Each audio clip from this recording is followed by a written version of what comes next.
What's up, bro? All right, you gotta tell me about Tampa. Did you see the matches? We didn't. He couldn't lock in the dates? yeah, but apparently it's gonna be this week. I'm gonna bright line it. It's this week coming up. I'm gonna bright line it.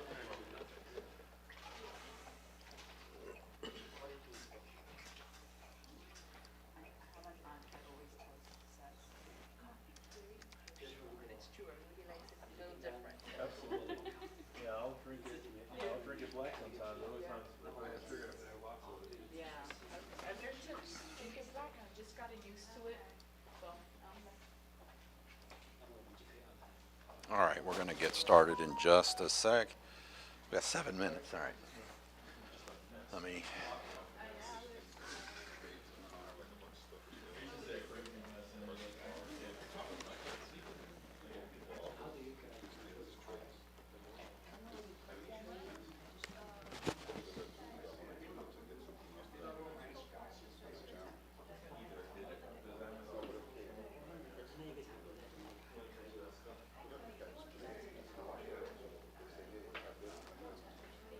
Hey.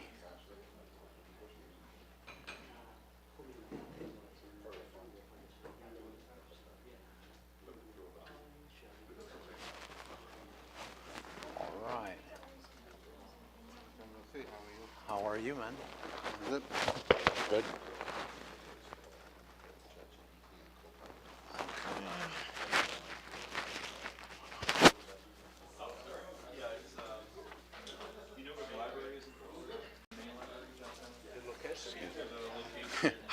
Remind me to tell you that story. It's got to be one of the better ones. Let's go with entire screen.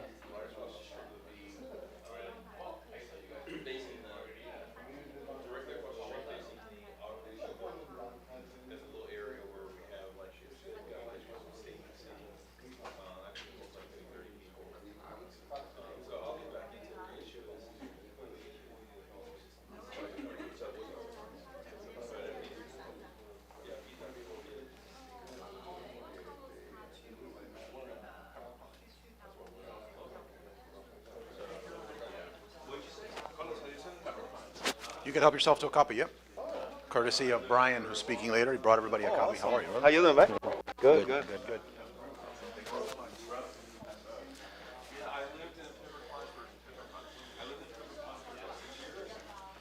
All right, I think we're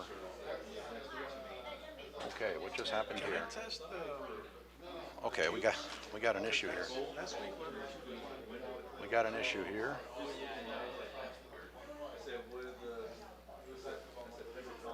Okay, hold on.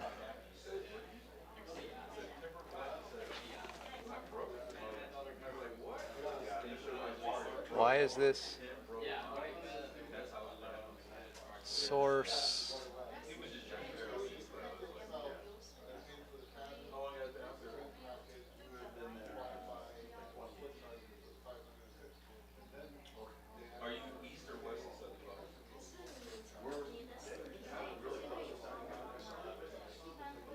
Okay.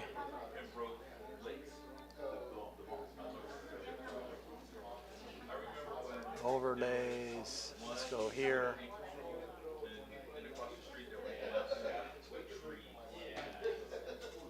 All right, that's a lot better. I don't know what was going on there. Okay. 4 more minutes. That's cool. Yeah, it's a nice idea. But one wasn't working. I got to test it last week. Fernando, can I lean on you? Yeah. So here's the thing. We're in communicating with those two, with the company Catchbox for those, right? They asked a very logical Our question. goal is to be I able told to them one of the boxes ain't get working. some They money go, together, some do you know which capital, one it to is? start doing. It's not working. Is it always the second one, most likely regardless print of on its? demand, So you need to the direct isolate print on if demand there's an type, issue with one of those speakers. model. We need to label them. And then eventually, Right. So is there an issue with one of those speakers, selling, or selling is it Amazon? Yeah, that's an issue with the second channel on the so we're trying to receiver? get our capital So that I can together go back. to start The only that. thing I can think of is So, So now you have need one to running. put the other one on the box, on the thing, and if that one runs fine, swap them. Yeah, We need we're to influencers and label we them think somehow. we're Label the basins and label this with a Sharpie or something. Right, because what they said was super logical. It's like, what if they both work fine, and the issue is there's a setting on the receiver for the second channel.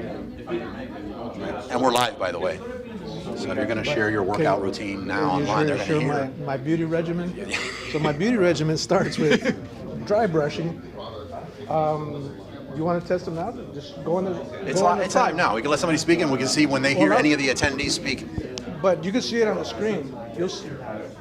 Oh, you're saying when the second mic is not working, there's no audio fluctuation? Yeah, you shouldn't see. Okay, let's test it real quick before we start.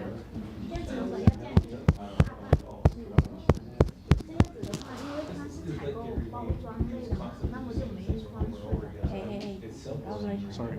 I don't think that one's working.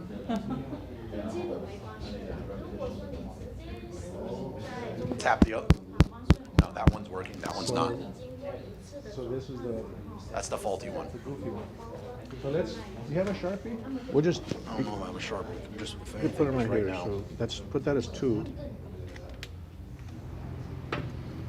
And I'll put it on the right side over there.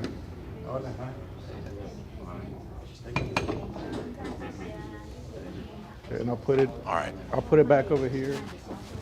But then how will we? How's it going? All right, you guys almost ready? We're gonna get up and do push-ups and.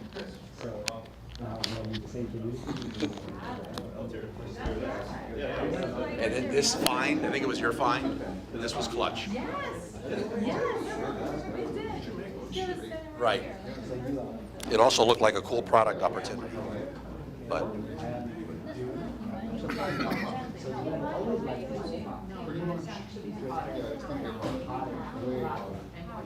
This is the comfortable time of year. June, July, and August, it's gonna get really, sometimes that makes degrees, Fahrenheit, it's really hot. It's gonna get really hot. You know what we should try, Fernando? Put this one back and take it off, because when these are both on the pad, they're not connected. Now see if that does anything at all, and then we got to start like now.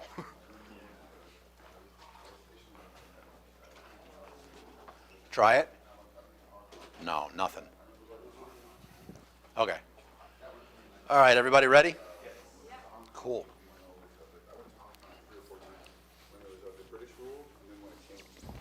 To Chinese rule, both times.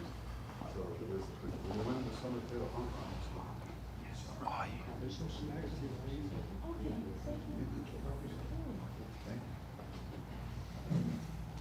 Our newest member, Stefano, for you who don't know, he used to attend regularly. Used to be a podcast call. I mean, everything. And then he just said, no. No, how you doing, bro? All right. Thank you for coming out, everybody. Before getting too much in it, we have some VIP guests here from BD Inspection. We'll be talking a lot about BD Inspection, a lot of the stuff they're going to be able to help us with in the future. But anybody that wanted to meet them in person, since they're returning to China soon, it's an opportunity today to be able to speak with them. If there is something you wanted to talk to them about, do it before 2, because they need to go do something else by 2 o'clock. But I won't find it rude at all if you wanted to pull them to the side and speak to them about something going on with anybody you're working with, where you need to get the quality control in place.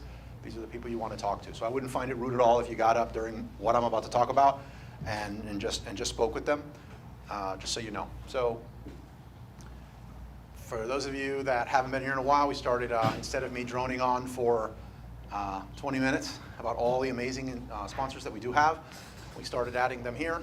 So I think it does a lot more justice to the sponsors that we're blessed to have here in the group, as well as you don't really get to see it a lot and be able to scan a code and be able to take action to work with them.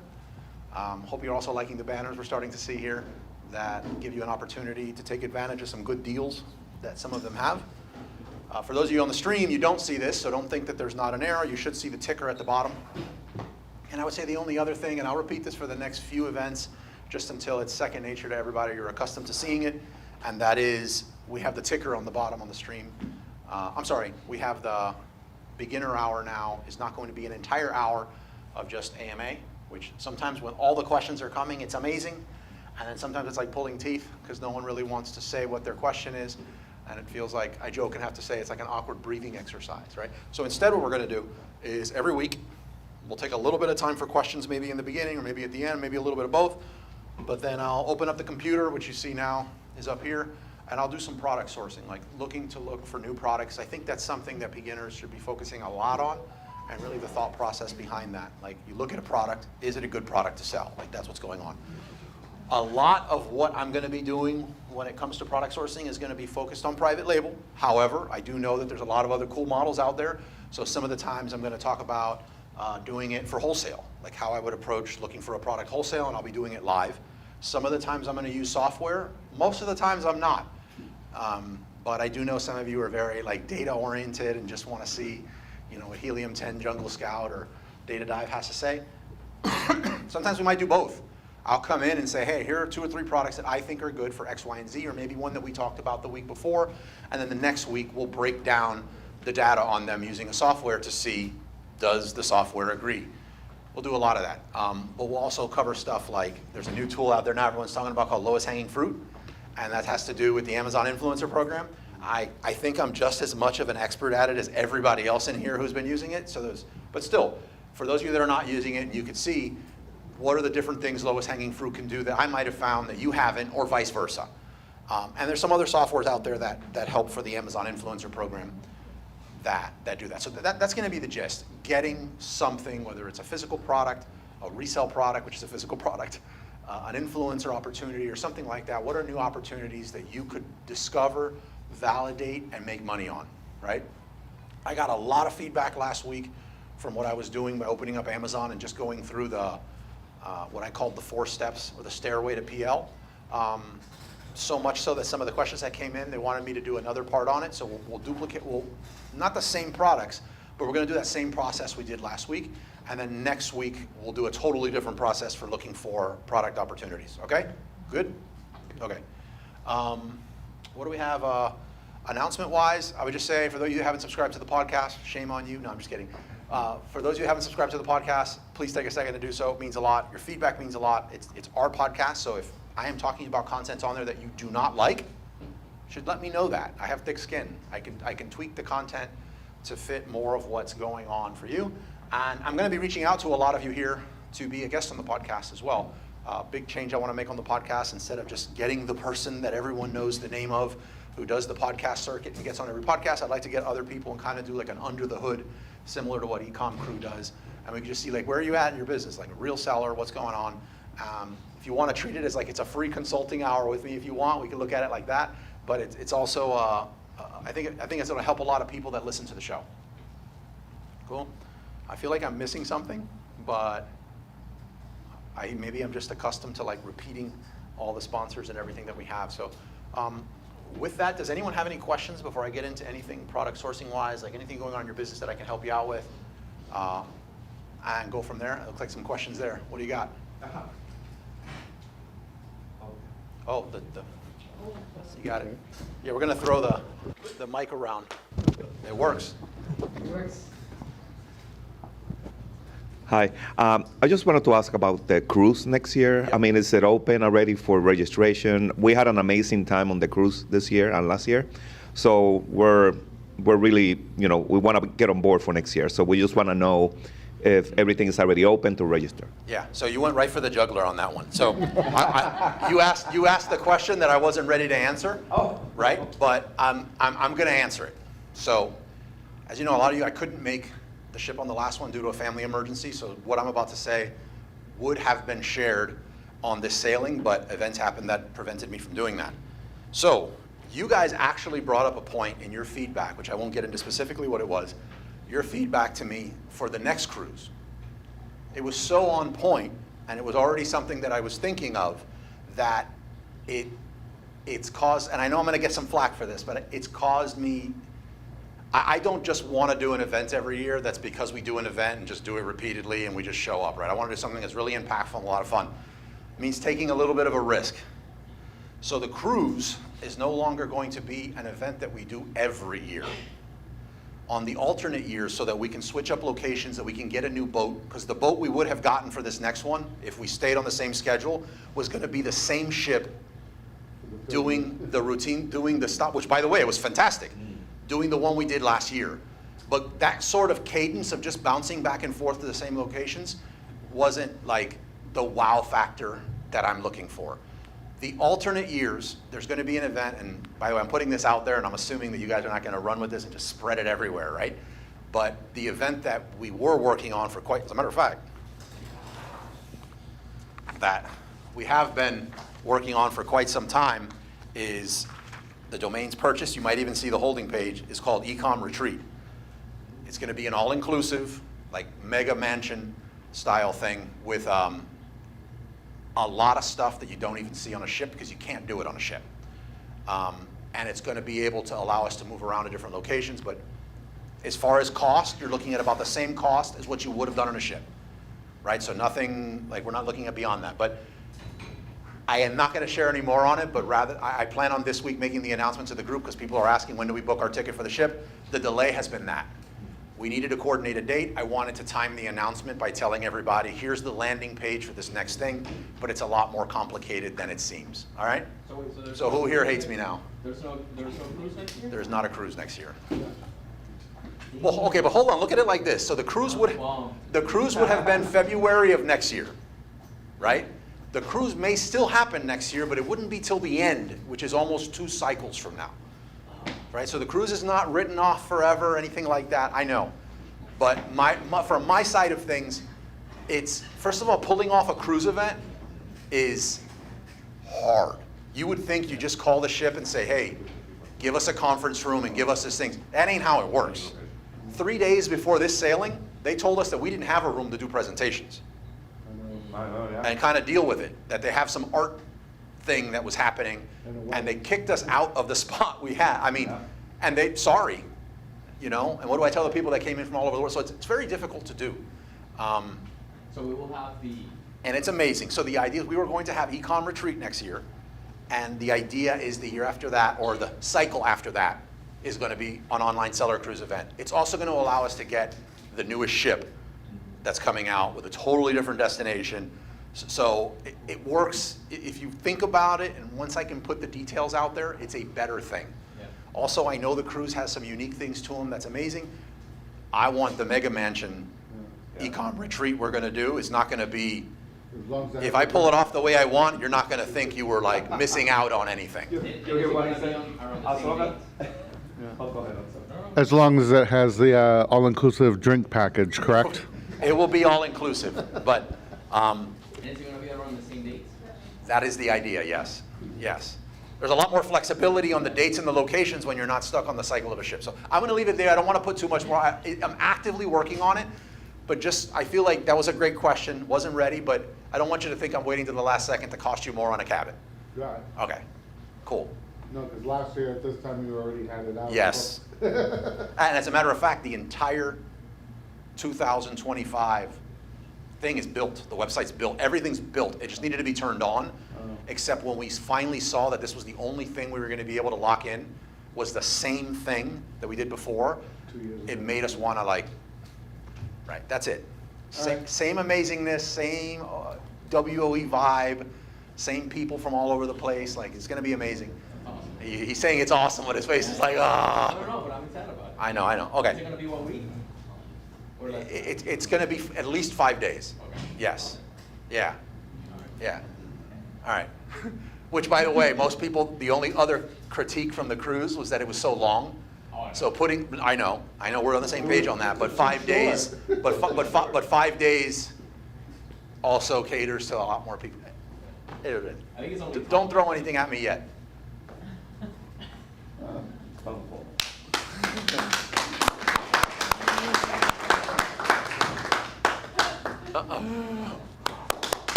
That should be our new thing anytime somebody crosses in front of the camera. They're welcome if they're late, but we're clapping. How many people now won't risk it because they don't want to be clapped at, right? All right. What are the questions we have? I mean, that was a great question, but it wasn't like ecom related. What are you struggling with in your business? Yeah. No, we're going to go right. Don't worry if you don't have any questions, because I'm going to jump into sourcing. But if you have a question, now will be the time. Yes, we noticed that like Amazon on a wholesale model, and we see Amazon's on the listing, and on the same listing, is that possible for us to create a like another like a bundle listing underneath the same listing? No, so your question is on the Amazon wholesale side where you're reselling, which by the way, we have some really good wholesale events that are coming up. I think it's Mundo Amazon. Is that his name, Mundo Amazon? Yeah. Mundo Amazon has an event coming up in May in Miami, and they're a wholesale, that's all they do, is wholesale. They're gonna be presenting probably next month here. I was trying to get Nate, who's gonna be presenting, I think, next weekend to do wholesale. That's not his jam, he just co-authored he just did the marketing of the book, not the book. But next week we probably have a really cool one, by the way. Nate McAllister will be in town, and he's gonna be doing an Affiliate 101. Is he doing something? Yeah. Okay. He's gonna do an Affiliate 101 event here. For those of you that wanna do some affiliate marketing stuff and learn how to do that, in a complementary way to your ecom business, we're gonna have something like that as well. Cool thing, there's no startup costs on those. For those of you that like that model, we'll be able to do. She has the book from Nate right there. I bought it. Yeah, I got Oh it. yeah, you got that book, yeah. So, your question though is you're reselling a product, you're doing the Amazon wholesale model. Is there a way, and you see that Amazon's on the box. Yep. So is there a way to create a bundle listing and have it on that same listing? Yes. No, there's not. So a bundled listing would be a totally different offering. So it would need to be a different product, which you could do, assuming that the brand that you're reselling is not prohibited, like you don't get blocked from doing it without their permission. You could create a standalone listing, and the same process you would do for PL Wholesale Hybrid. You would create a Okay. standalone listing that is your bundle, but it doesn't inherit all the rank and velocity that the listing you're looking at currently has. But Right. it's gonna be on the generic, right? Generic or? It depends. You could list it as that other brand if you're using its correct UPC code, but if you're adding another product to it to make it a bundle, it needs to be something else, and it would be generic. Okay, so for the high wholesale and PL Wholesale Hybrid. Yeah, that model, is that okay to do that without a brand registry? Yeah, I mean, on a PL Wholesale Hybrid, you're doing your own brand. So it's your brand at that Okay. point that you're listing it under. And that offering you have for your brand has two products to it. And one of those products is gonna be, the product that you're reselling from the other brand, and the other one's gonna be that new thing that's yours, that's unique. Okay. If you're getting two different brands that are not yours and nothing there is yours, then it's just a bundle. Right. Yeah, so, you're welcome. Okay. We clap when you go through, though. You're good, you're good. He's never gonna come back. No, I'm just kidding. No, I'm just playing. Does that help? Let me ask you something then. The bundle, you mentioned you lose all the rankings and everything, but what if? Thank you. What if we list the bundle together with the regular listing, which has a variation? So let's say we under the same pattern, so you can pull all the reviews. Assuming that you're gonna be able to add a variation to the listing, then yes. Yeah. Which is a big assumption nowadays. Yeah. Nowadays. If possible, correct. Right, but I guess if you're like a flat file king and all that there, and you can get it snuck on, then it's possible. If you do, then yes. You're technically breaking the rules because it's not in the spirit of what a variation is, but everyone's doing it. And then yes, if you had a variation on there, like you were selling sunblock and you wanted to sell the sunblock with an applicator as a variation, then that would be your bundle, then yes. If you could get it on there as a variation, that's great. And the reason it's great is that you inherit the velocity that listing has from day one versus needing to rank it. But if the listing more than likely is ranked really well, it's probably ranked really, and it's full of resellers. Resellers are not really known for helping the brand rank. They're just reselling, piggybacking on the success that's already coming from that brand. So if the listing you're selling under is doing really well, creating a standalone listing that's using the keywords of what that product is means it's probably being searched for a lot and will start ranking at some point. You were weighing in on that, Brian? You want to weigh in on that? Go for it, do it. Brian, grab the mic, hand him the mic, please. Throw him the mic. He's about to rip me. Oh, that's, Well, I want to ask you a question. are you kidding? Really? It's fine. Sorry. So the question is, Amazon recently changed the way they're charging us for placement fees, and they've got 3 different categories. Can you give us an idea of what's the best way of being able to comply with them but save money? I think I told you earlier, we were talking about this, I sent out 9 boxes that cost me $90 more than it did just a week ago. There's some loopholes right now that we were talking about yesterday with 2D barcodes. I think it's a very temporary loophole that's going to help you with those placement fees and save some of them. I don't have an answer right now on like the perfect workflow for every model to save money. I will say that resellers, I feel, are going to be hit worse than brands, just because as a brand, you have that AWD option most of the time. We can get some more chairs. Stefano, can you grab more chairs for us? Yeah, you can cut through too, by the way, if you need more room, whatever you like, or you're good there. I guess if we can. No, they're sitting. I think we're going to need more because there's a lot more people coming. Yeah. Can I just lean on you if we need more chairs? Look at you flexing when you're carrying it. Come on, that's not, those traps are not like that. Woo! Woo! The trap, Sherrod Studio doing the whole Equinox vibe. It's the new poster guy for Equinox. Look at those calves. No, just kidding. We'll leave you alone. All right, so I'm sorry, what was the other question? the other one is, yeah, so I think resellers are just going to get hit a lot harder. And Amazon has not said this, so for resellers, do not beat me up on this. I hope this is not the case, but every single major shipping and logistics chain, everything that's been happening over the last few years is Amazon seems like they're pushing out third-party resellers. Yeah, that's really, I mean, that's what's happening. Every major thing they're doing, the way they're building out ads, the more they're putting into brand registry, is really just spelling that they're going to make it very difficult for resellers.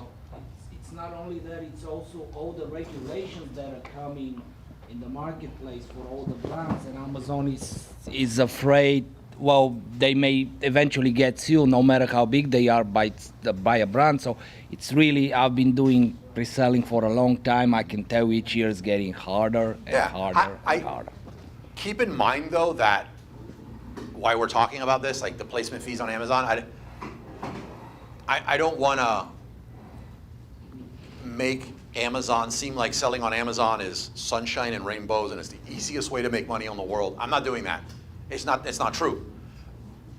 But I also don't want, like, what happens a lot is in these events when we get together, we want to talk about the thing that's we're struggling with the most in the business. So it just paints this picture of like a doom and gloom, be anywhere but Amazon picture. And that's not the case. Even with Amazon's new fees, which are the most complicated ones ever, it's still the best show in town. Like I challenge you to go anywhere else and try to like do some of this stuff. You think Amazon's customer service is bad? Have you sold on eBay? Like, have you dealt with Target, Walmart? Like, they make Amazon look like a dream scenario. Okay? The fact that we're talking about FBA fees is a complaint. At least there's FBA. And I started selling. I think I lost a few relationships just because they were tired of me having this labyrinth of boxes in my house that I was shipping out. So like, still the best show in town. I will say though, 2024, we're going to put a heavy emphasis on not being 100% reliant on just physical products on Amazon and FBA. We're going to talk a lot about FPOD. We're going to talk about Shopify. We're going to talk about other affiliate program opportunities with TikTok and influence. By the way, we have our new veteran TikTok influencer right here. Can you stand up? I'm just kidding. From the group so far, she's the first one to make money. $3,000. $3,000. Oh, $3,000. Who said it? Alexei's posted It his means $1.80 it's he working. made from Take it AdSense this on way. It YouTube. means and it's somebody said working. You just now need to scale. The first dollar is huge. You started $3. It'll be $6 next week, and then there's a course. That's how it works. No, okay. So, congratulations on that. Start teaching us. We'll schedule you for next week to come. No, I'm just kidding. But the other one is the influencer program. So the TikTok influencer program as well, which seems like it has the potential to be more than that. So like, hopefully everything stays good with TikTok, right? Okay, TikTok shops, all that stuff. We'll talk about all that. We just set up the TikTok shop this week, And you're rich. You're retiring. we're looking forward to making first sale. You're looking. Okay, yeah. So we're going to talk about a lot of that stuff to not make it so where you're so dependent on the things that are actually happening there. Good. Have you heard of the machine marketplace? Yeah, my wife definitely heard of it. So they have a marketplace that they're opening it up for Amazon, for US-based Amazon Yeah. sellers as well. Do you have But any? Shein, and I don't have that much experience with Shein. I know I'm in the influencer program for Temu, but I can't make heads or tails of it. All I know is there's a lot of smiley faces, a lot of emojis, and I can't make a ton of sense of how to do it, but they have an influencer program as well for Temu. Team. Shein has something too where they're doing a program now for,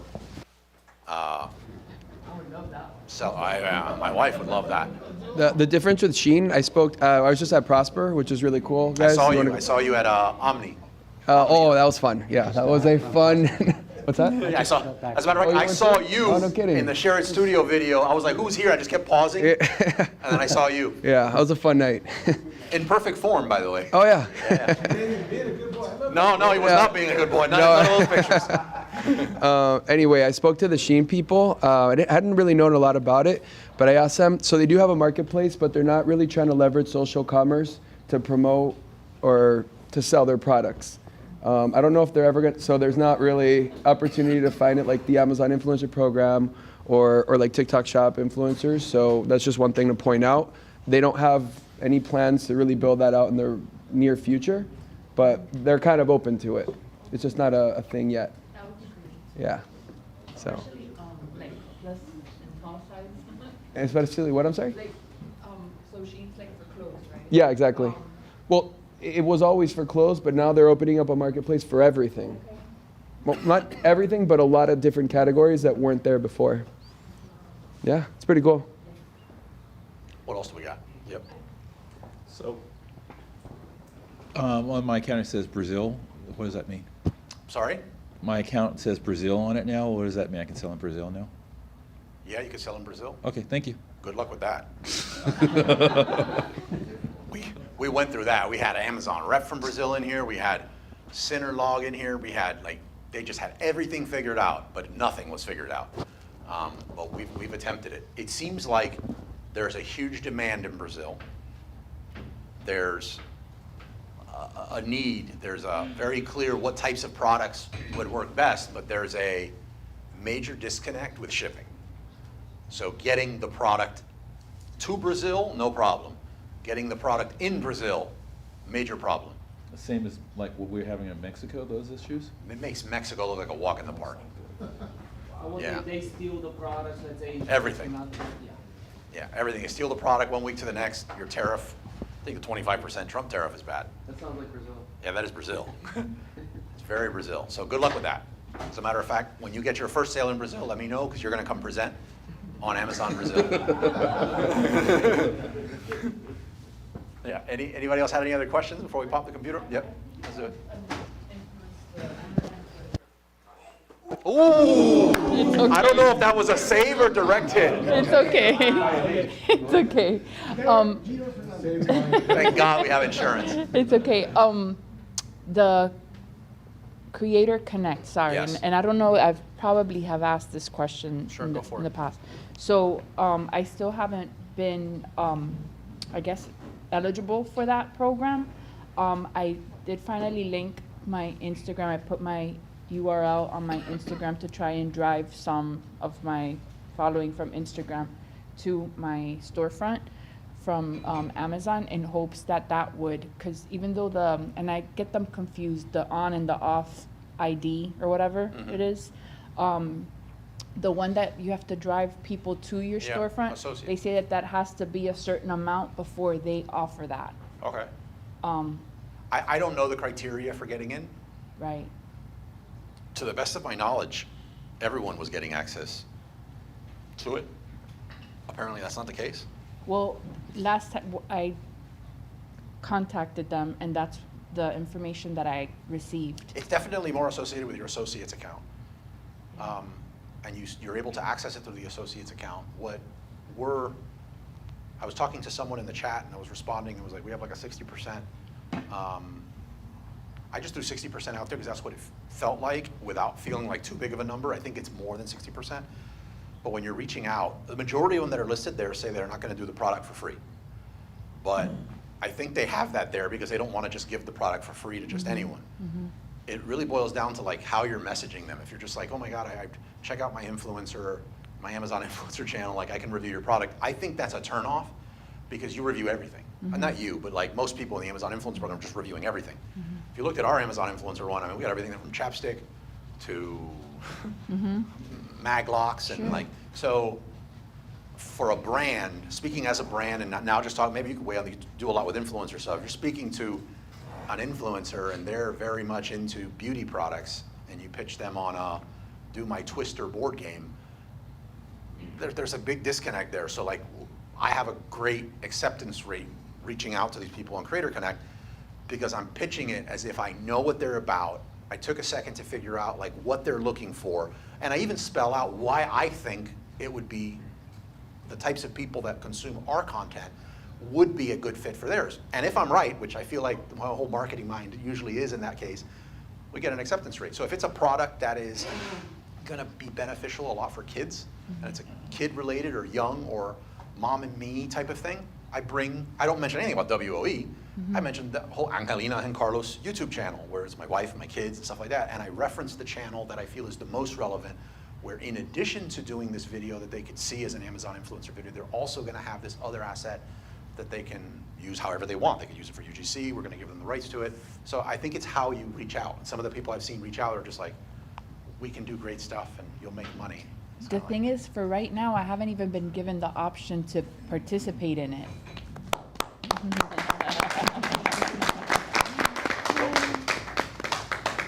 hello. Yeah, so it hasn't even been an option for me to be linked to the program, let alone reach out to. Okay, yeah, well, that's definitely the first step. I don't know how to trigger that because I've not Right. done it. I just but wanted to see if anybody had some other insight. Tom, he's older than me, a lot. I make it. I just don't want. Do the- He says he played baseball too, so don't do it. Remember the shoulder, Tom, and bend from the hips. No, it's bend from the knees, not the hips. Where are you going? Okay. Get back. Yeah, you got it. I'm just going to give you a little unsolicited advice. I mean, the temptation is to link all of your social media accounts, even those ones that have no followers or very few followers, and then pushing for Creator Connect. What can happen sometimes that I've seen in some of these chats, people try to get connected on Creator Connect again. Amazon cycles you through as a new person. So your Facebook account that got you approved with 5,000 followers, great, but you link some Instagram account that maybe only had 1,000 followers, and you get shut down. I've seen other people try to apply to these different countries. Canada, upload videos, they upload them wrong, they get shut down. Yeah. So my advice to you is let this kind of program develop. Don't be tip of the spear trying to connect YouTube channels and everything else, because you're just running into, I don't know, just potential issues that you are gonna regret if you get shut down, because dealing with Amazon customer service, if you think they're bad, the Amazon customer service for the influencer is even a smaller group of people, and you can't talk to them. You can only deal with the chat. So just kind of like wait until it comes your way. Just keep on reviewing all the products. Just stay right down the middle of the road, and other things will happen. That's my opinion. So You guys be got what he careful. said, based on the stream and everything, kind of recap a certain point there that I think is important, is there's people in these chats that are mentioning that when you go to connect this other social channel, it's almost like it could trigger another evaluation process to see if you qualify for the program. And due to Amazon sometimes not exerting the greatest amount of common sense, instead of saying, well, they qualify, this is kind of like icing in addition to. Instead, it's, let's just look at this. No, they don't qualify. Just so you could trigger something that you don't want. By the way, anybody see this little light here? Is that a defect in the TV? Oh, I guess Tom's wish is going to come true. We're gonna have to get a new TV. Tom wants the 100. Huge debate on. He pegged this at a 45, but it was no. Okay, it looks like we're getting a new TV. I think you should let us to do the inspection. We got to get the inspection on the TV from media inspection. Absolutely. No TV unless it's inspected by media inspection. How are we looking on time? We had two in the chat. Do we make them do paper, rock, scissors as to who goes first? Can I ask a question? Sure, go for it. Okay. Well, I'm going back again about Amazon being harder on retailers, selling some other people's brands. And what I've noticed actually, medium and small size company, they're really vicious. They go after you. Bigger company, let's say if you're trying to sell Nike, they don't care. They don't send you any warnings or anything like that. Eventually, I think that's bad for Amazon. I think they were making more money. There were more sales, when they were not that regulated. And I think the issue is because everything's being more regulated and Amazon has to do what those brands want. So do you think sometimes in the future, if this door closes, it will open somewhere in a different, I don't know, maybe a revival of eBay or something like that, which, can pick up the slack that because Amazon is definitely losing. So basically, the stricter that Amazon gets, is it going to create an opportunity somewhere else? Yeah. I don't think there's any situation that ever brings eBay back. I'm going to go. No. I was just giving as I believe think so. a Walking Dead scenario Correct, yeah, might bring eBay back, but like eBay's kind of dumb. But does it create another thing? I think we're seeing that. I don't think. I think if you go 10 years ago, I don't think TikTok would be doing what it's doing. Like TikTok shops, very, very easy to do. Okay. So like I think you're seeing some of that. I think 10 years ago, no Temu, no Shein. Like I think a lot. I think you're starting to see that, but it's not going to be one player. Correct. I don't think it'll be Walmart. Oh no. Right. I think Well, that should be if it's Walmart, the brand's gonna go after Walmart too, so they have so to like, do I the don't think same it'll be thing as Walmart. Amazon. I don't think it'll be eBay. I mean, assuming that the U.S. doesn't ban TikTok or something like that, which who knows. But I think it could be a TikTok. I think YouTube is going to be a good player. YouTube has Google Ads hooked up. They have the creators.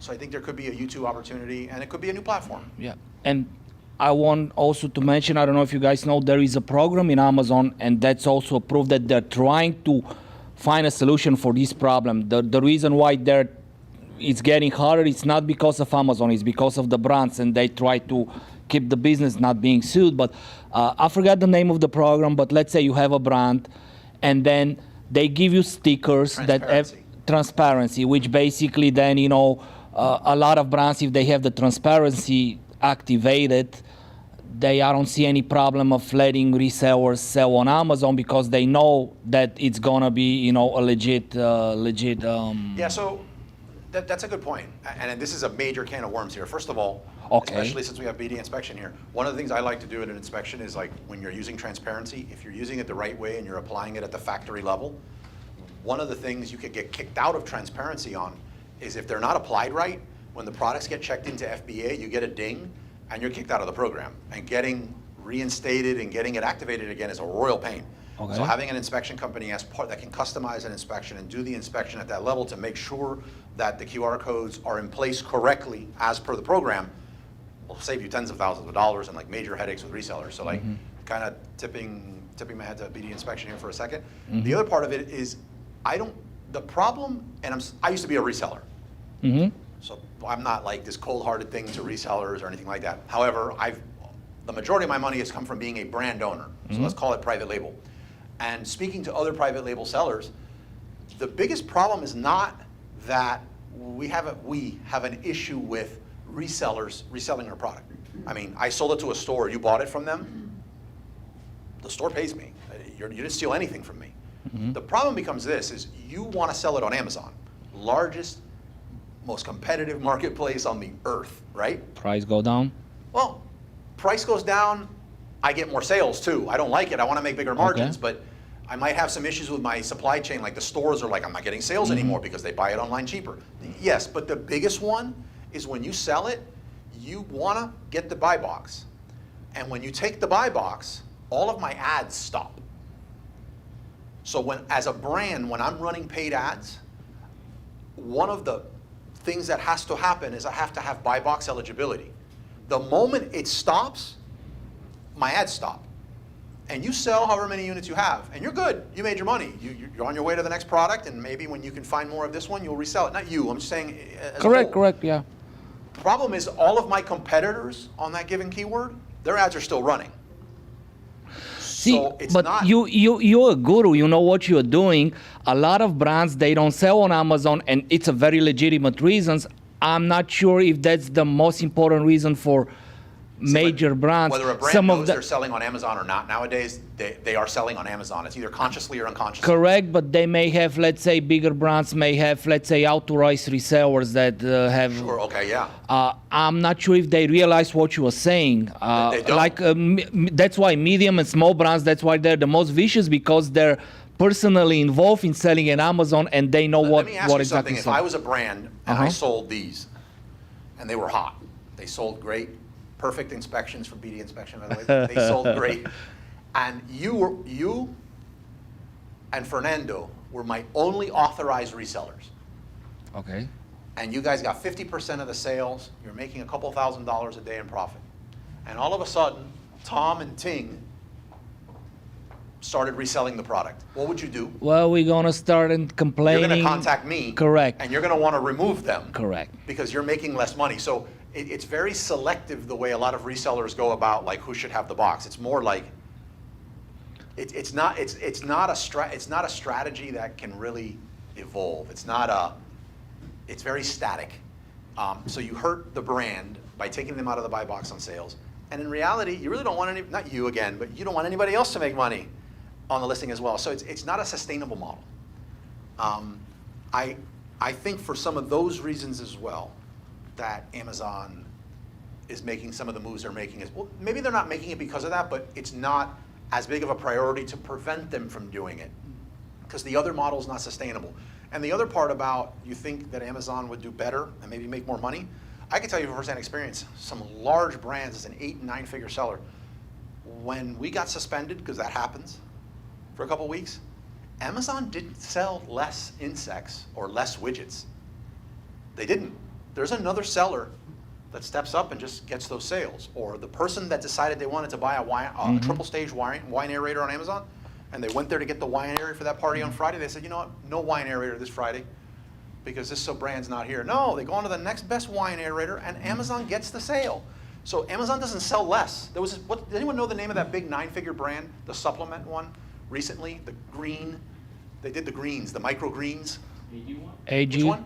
Not AG, their competitor on Amazon. I'd know the name if I heard of it. Something Greens, yeah, it was. Yeah, something Greens. Yeah. They shut them down. Really? They were in a group, and they announced this on a podcast with other AG1 and all these micro green people. They all went up the equivalent of 9 figures in sales immediately. Brand loyal. This is the greens you eat. Someone just started buying another one. Yeah. I love Cachava. When Cachava stopped selling on Amazon, I drink another protein powder now. Okay. But the point is, again, it's bad for Amazon to kick out resellers because even if a brand get disqualified for 2 weeks because it's being suspended, if there are other sellers on the buy box, the exact same brand will be still available. It's just somebody else will be selling it. You know. It's a good conversation. It's just. I know. Okay. I don't want to. Usually, the only other side of that argument is the actual reseller making the money, and not as a selling model. As a what whole. I'm saying, it's bad for the brand having if resellers. the brand has Amazon as the only channel they're selling on, the brand made a lot of mistakes already. Correct. If that was the only channel they ever had to make sales and it stopped and now they lost all their money, it's bad. Like why didn't you spread your wings? Like why were you not everywhere? Kind of sounds like a sloppy business model, but it's a good point. It's a good point. Let me get these other questions while we have time in the beginner hour. You want to add to that? Go for it before we get to the. I don't want to answer. Don't hit Terry. Terry's in there, she'll throw hands with you if you hit her in So I that. just wanted to piggyback off what Carlos was saying because he made a really good point. It's like when you're doing cold outreach to these brands, you got to kind of paint the picture, because if you just go and you do what everybody else is doing, which is this is my storefront, and they see that you've reviewed everything under the sun, they're gonna be like, okay, you're one of probably hundreds or thousands that have contacted them. So I would start like almost through like your social media channels. So like you're now on TikTok. Start with your TikTok channel. Like, I don't know how many followers you have, but they'd be really interested for you to drive off-site traffic, right, into their listing and drive just more sales. The other thing that's super interesting about TikTok, like I've been learning a ton. They were at Prosper too, so I spoke to them. They're growing. Who knows where they'll be in a year, but there's like 3 ways to monetize. They'll be past Walmart. Yeah, I would think so, because now they're having fulfillment centers. I didn't even know that. But there's like 3 basic ways for you to monetize. You can go through what's called the TikTok Creator Fund, you do the affiliate program, and TikTok Shop. So the more that you grow, like if you break past 5,000, I think you can get into, TikTok Shop, I think it is.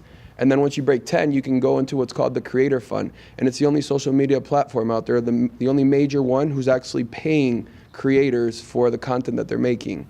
And then beyond that, they're like creator connection on steroids, because they're linking the brands with the content creators. So if you have enough of a following, they'll reach out to you, but you could also reach out to them. So anyway, that's my 2 Phenomenal cents. points, yeah. We're gonna go to the questions now for now while you get that, but I want to add something I forgot to ask with the Creator Connect. Remember, you don't need Creator Connect. Creator Connect is kind of like emboldened people, and a brand is sticking an offer they have out there, but there's nothing stopping you from just contacting the brand and making a similar pitch. You might not have the best contact information. The one on Creator Connect might be manned all the time. Sometimes I found part of the battle was just getting in front of the right person from that brand to talk with. But if you really wanted to, and you hit them on Twitter and you hit them in a few other places and you try to get their attention and you spoke with them and you pitched, you don't need Creator Connect. Especially if you're telling, I would word it a lot better than this, but especially if you're just telling them, hey, I want to get your products. I want to create videos on them to help them get sales on Amazon, and I can send you the products back if you want to send them with a return shipping label. You know what I mean? Like that. I guess I would word it a lot differently, but at the end of the day, that's what you're talking about. Like, it's not like you're asking them to keep the product forever. Even they can get this product back. Send a return shipping label. Maybe start with 1. I had a similar setup with a brand at one point, not for the influencer program. They started off with 1. At the end, it was like they wanted me to hit their whole catalog. And then it was any new product that was on this list that I got it sent out to ahead of time to do something on this product before it came out. So we're getting more into like the headaches of working with influencers at that point. I don't want to paint that as a super easy thing with quick responses and all that. To me, my experience has not been. But you don't have to wait for Creator Connect. Yeah. Was there questions on the stream? All right, Harry C. wants to know, Amazon gave me a major shipment problem where the APR percentage is really high. I'm not sure what I'm supposed to do now since APR? they're asking for receipts that I don't have. APR percentage on a shipping problem? I'm a little lost. I'm going to try to put something together there. It sounds like because of receipts and a shipping problem that Amazon wants to see proof of purchase. And that's the closest thing I can tie it to. That could be.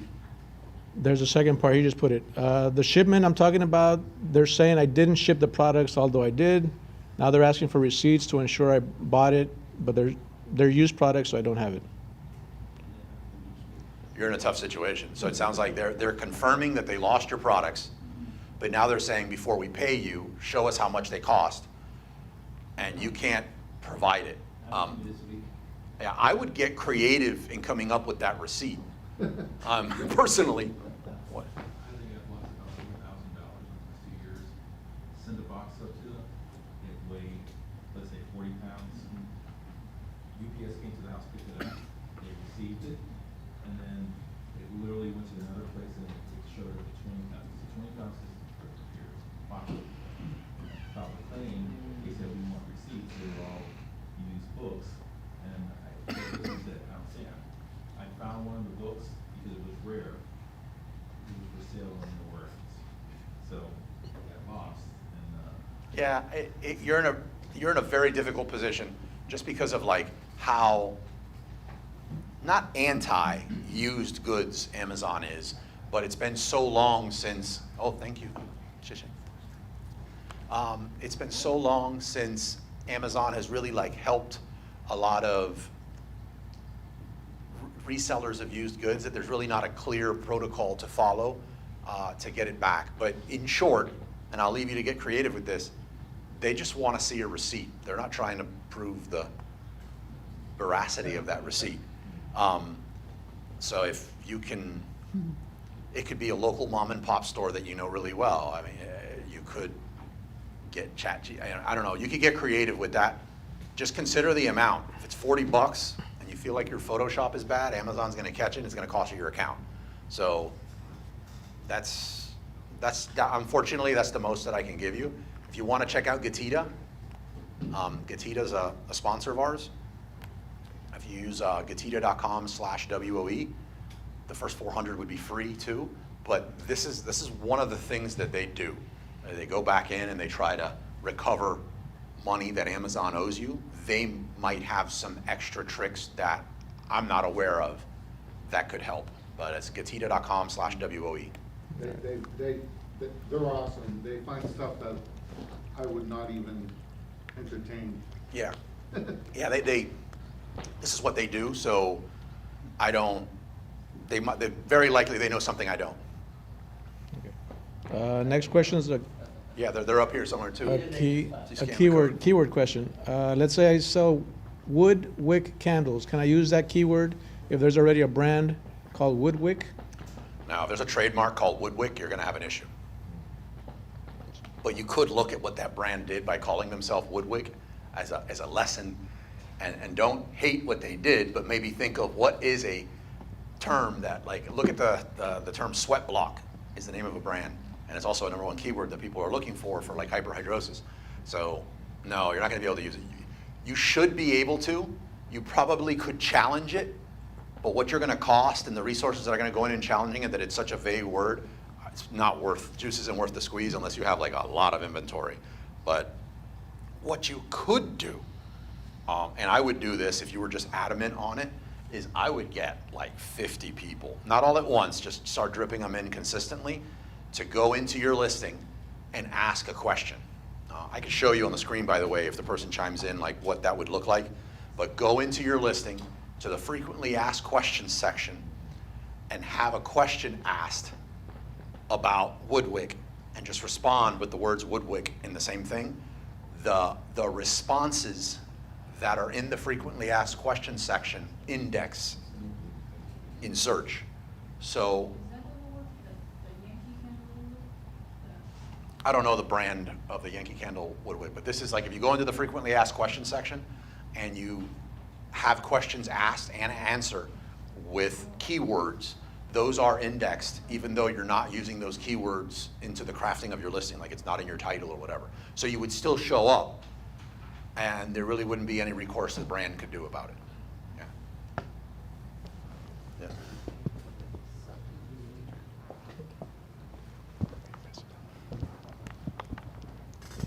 Thank you. So this is Elson, and it's my first time actually it's second time to attend your such kind of meetups, even though yesterday is my first time. Yeah. So I cannot understand fully what you are talking about because I'm not an Amazon seller, but I pretended to. Okay. Fake it till you make it. Okay. But I try to be involved. So I want to ask a question which I'm familiar. So Carlos, can you help me do a survey with 2 questions to your members here Sure. about inspection? Sure, let's do it. So firstly, how do you guys control the quality for your product when you're purchasing from Asia countries? So there are 3 answers. Number 1 is no inspection means inspected by factory themselves. Secondly is you have your own team or inspected by yourself. And the third answer is you hire a third-party inspection company to control the quality. So this is the first question. And the second question is if the inspection about your quality is failed, how do you handle this problem? So question number one is you will ask a factory to rework, but without a re-inspection. Number two is a rework handled by factory with added re-inspection. And third, you will cancel the order or ask a factory to give you some price decreased, a discount, and you shipped. So can you do these two questions a survey for me? Yeah, Thank you. Basically, the questions, the second one I'll go with first is if you're working with a factory and you have an inspection done and the inspection fails, what would you do after the inspection fails? And one of them would be have the factory remake the products with no inspection. The other one would be have the factory make the products with an inspection, another inspection, or move to another factory and just redo the order. Feel free to chime in, anybody that wants to on the stream or whatever, to do it. I will say one thing that I do is when I start working with a factory, I let them know in our agreement that our order, that our business policy is that we will do we do like a full factory audit version. We do one major inspection to begin with to know the factories we want to work with. We do sometimes like a surprise inspection or midway inspection, and then we do a pre-shipment inspection. And the pre-shipment inspection, we have an agreement with the factory that if the inspection fails, and we pay for the third-party inspection, but if the inspection fails, that they are responsible for the fees on the subsequent inspections that we do until they pass. And what the factory usually tells me is, you pay for those inspections, but we'll take it out of the remaining balance that's paid for the order. And that works for me. So sometimes it requires 2 more inspections, but let's say I pay another $500-600 for those inspections, that I pay less to the factory for the final payment of the $500-600. That's what I do. I don't know if anybody here has a different strategy that they want to share regarding that. Ting, you recently dealt with something like this, yes? Yeah. What did you decide to do? We let it pass because it's pending and the defection wasn't that bad, so it's resellable for minus the chaos, we'll just let it pass. Yeah. Okay, and the first question, I'm sorry, I forget the first question. How do you guys control the quality? Yeah, how are you controlling the quality of your orders? Feel free to chime in on that. I do inspections. I like to get a controlled sample. I don't know what you call this. Some people call it a golden sample, but I do a controlled sample. And then all other inspections are based on that. But I don't do any business, as a matter of fact, anywhere, whether it's in Asia or anywhere else in the world now, without an inspection company, third-party inspection. There's just no point. It's not just a matter of whether the order is in good quality. It's more of is this other business a relationship that I want to keep investing in and building out over time? Because if they're not providing good quality here, I don't want to risk making a bigger order with them. So this is what I do. I don't know if those were correct. That's good. Yes, good. Thank you. Yeah, absolutely. Thank you. Well, yeah. I think I know the new trick for the beginner hour. Tell everybody that I'm going to source products unless they ask their questions. Like, hey, if you don't say anything, if you don't ask a question, I'm just going to move on to sourcing, because this has been like the most active beginner hour we've had like years, right? This has been good. Yeah. We can slow down now that Carmen's here. We don't have to share all the secrets. And then the second one. You were able to break away from the bike? Oh my God. So my question is about, so like 2 weeks ago or like a week and a half ago, you sent a video and a message about the company Taps and what they're doing with TikTok. So I watched that video. I bet a bunch of people also watched it. I would just like to kind of get your take on that overall strategy of kind of like figuring out how to go viral with content that way. I think he talked about having like 60 different accounts from 60 different people who are constantly creating content for him. Yeah, just like your overall thoughts on that and how you think we could apply that to sell products on that way. Phenomenal question. So the post that he's talking about with the video is in our Telegram community, which, by the way, shameless plug, we have a Telegram community. It's free. Go to wizardsofecom.com/chat so you can join the Telegram community. And it has to do with a brand called Tabs Chocolate. And it's basically a sex chocolate, an aphrodisiac chocolate. They've just positioned it that way. All it is got maca powder in it, ginseng, and like everything else that a lot of your supplements have. It's just, those are seen as like, kind of like if you eat oysters, apparently you get frisky, or chocolate makes you, they just put that together into a chocolate, and they really did great on the branding to position themselves as a higher end chocolate, which is a sex chocolate. They also spoke about their influencer strategy on how they go about launching, and this is where you're talking about, I think, most of what you're talking about. I thought it was great. My thing though is, I've gotten a lot of messages from that asking like, how could I do this with like what Tabs Chocolate does? So the extent of what I know about Tabs Chocolate is what we all do, which is in that video. I don't have any like extra insight, but a lot of people seem to be very attracted by the whole Tabs story because they seem to think that it didn't require a lot of money up front. So content creation is not a cheap or easy thing, right? The person sitting next to you, Sherrod Studio, could attest to this, I'm sure. How much editing did it take for you to create that Instagram thing? And how much forethought did it take for you to do it? Or did you just... Which Instagram thing? The Instagram reel you did, the one that shows you, there's like a time lapse of you going through to your booth, and then it shows a cut from like the whole thing. I'm imagining from my side that you thought about grabbing footage ahead of time so that you could, or that was natural for you? Zero. Okay, you're showing off. For most of us mortals,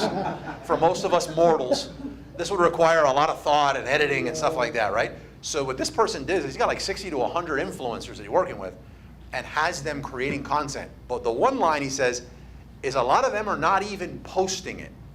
He has a totally different group of people that post the content. And he structured the way the content was created to make it appear that it came from these people that posted it. And then he has other accounts share it and like it. So I think there's an element of some black hat algorithm juicing going on there, right? In the world of black hat stuff, I think it's very minor. Yeah. I think it's one of those things that the platform itself might be like, you want to get 120 people to be stuck on our platform, boosting stuff and liking it and sharing it, and we're getting sales off of it? I really don't think them Thanos snapping you for that, right? Another thing is, I think you got to take the video with a grain of salt. Again, I like the strategy, but it's sex chocolate. So you drop the word sex in there, it changes a lot. Like the influencers they had doing it, I backtracked this and I started searching for a lot of those videos. Yeah. God, Fernando. It changed my algorithm. It changed the algorithm on my feed after watching like 80 of them. No, but like it was a very unique type of content on this sex chocolate, and it was funny. So I think if you tried to pull that off with a garlic press, you wouldn't have had the same result. Yeah. Or a special spatula for your crock pot. You know what I mean? Like, so there was a lot of elements there that were unique. I think it's a good idea though to see before you launch a product what sort of strategy you could have in place to grow it. They obviously did that, and for that it works. I think there's a lot of cool stuff that you could do with your brand. I'm not going to say it. Don't look at me panic. But like, there's a lot of stuff you could do that has a lot of elements of what they used could be used for yours. Yeah. That's what I'm thinking. Yeah, I think there's a lot of it there, and I think a lot of that crowd, even though everyone's looking at you now like you sell sex toys, but like, even though yours is not a sex toy, right? Even though yours is not that, I think that crowd and that avatar, that age group is also looking for that alternative that you have going on there, like. Yeah, so, yeah. No, that's what why I was like so interested. Yeah. Okay. Well, we actually went over, so there went our product sourcing for the beginner hour. So I'm going to threaten you next week with product sourcing or beginner hour, and let's see how that goes. But we're going to take like a 5-minute break. I don't know if you're able to stay or you have to go, because I think you have to go to Orlando. You have to go? You're staying? Okay, you're going to stay. We're gonna take like a 5-minute break for, oh, wow, you guys wiped out the empanadas. Wow. Okay, 5 minutes to use the bathroom, have water or coffee. We're gonna get Brian set up. We're gonna cue his AC/DC music. Oh yes, Brian brought some free books, by the way, that he wrote. It says Gary V, but you can just disregard that. There are free books that he brought for everybody. First come, first serve. We're going to get his computer set up, and then we're going to start. And today's topic is going to be ChatGPT Plus for Amazon sellers. Okay? You with me? Good. Good, brother. How was the drive? A lot of traffic. Ah.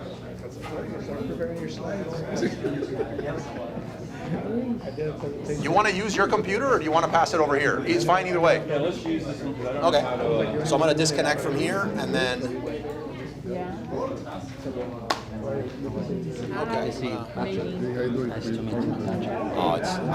I literally, it's new, and I got it just for the group because the other one I had was so old it would like overheat. And I was like, okay, I'm going to start doing some like live product sourcing and stuff for the group. And yeah, good. Camila, how are you? Pleasure. How are you? Good. Oh, you know this guy. It's one strike. Pleasure. Thank you, brother. He's family. Maybe a little bit. Nice to meet you.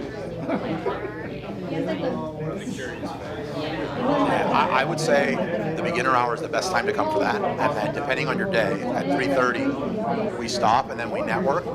And that's probably where a lot of people just, I think you would agree, like, yeah, we stay, I mean, just that way you're going to be able to ask everything. You're not just going to hear my take on something, which is not a good fit for everyone. And you'll be able to hear Tom's, which is even least of the fit. I'm just kidding. But no, you'll be able to hear everybody's thing. And then we'll be able to learn more about you and like what you want to do. Nobody here's a know-it-all, right? And we even welcomed him. So like, you're going to, no. Even after his Omnia videos, you know, I'm just kidding. All right, let me get set up, and then we're going to talk about, thank you, a pleasure meeting you. Yes. How are you? Good. Let me get set up. Let's see. Brian, best email to send you a link? Which one? Are you already set up? Holy cow. I got to see it. I won't say anything because I got my mic on, but. Well, here, let me, you know what? The role I'm on, you take this mic. Oh, yeah, don't put this mic on before the bathroom. You know, this was a thing. You know, there was a thing that happened before. I won't say the person's name because we're live, but you get a workshop. Say it's a workshop, you have a big turnout. He's got his mic on. Like, I got to go to the bathroom. He runs to the bathroom. That's the day that we decided to stream record of the workshop, and then all of a sudden you see in the chat it says, sure did put a new meeting in live stream. And we're like, happened once. Yes, good call. I'll leave that there, but it's a hot mic when you come back. I'm going to check. In case this is not showing and I need to send you an email, what email do I use? I got like 9. Okay, everybody heard that now.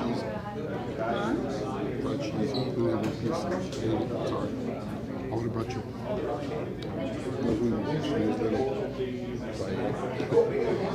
Yeah, 2 pieces I would eat. It was like small. But if I didn't, I would have bit that in half. It would have been like nothing. So I can't even wear that.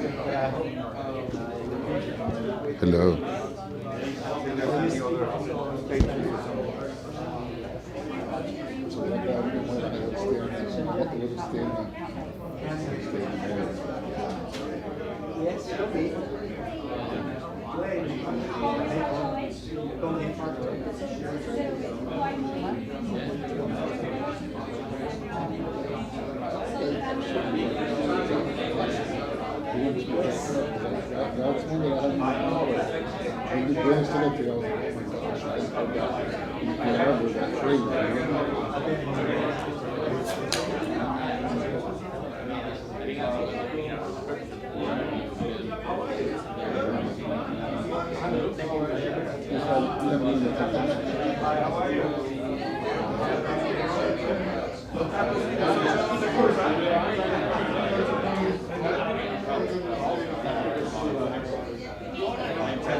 very beautiful name. Thank you. I started. Tell me. So I started my TikTok shop, and I'm trying to. I didn't pass the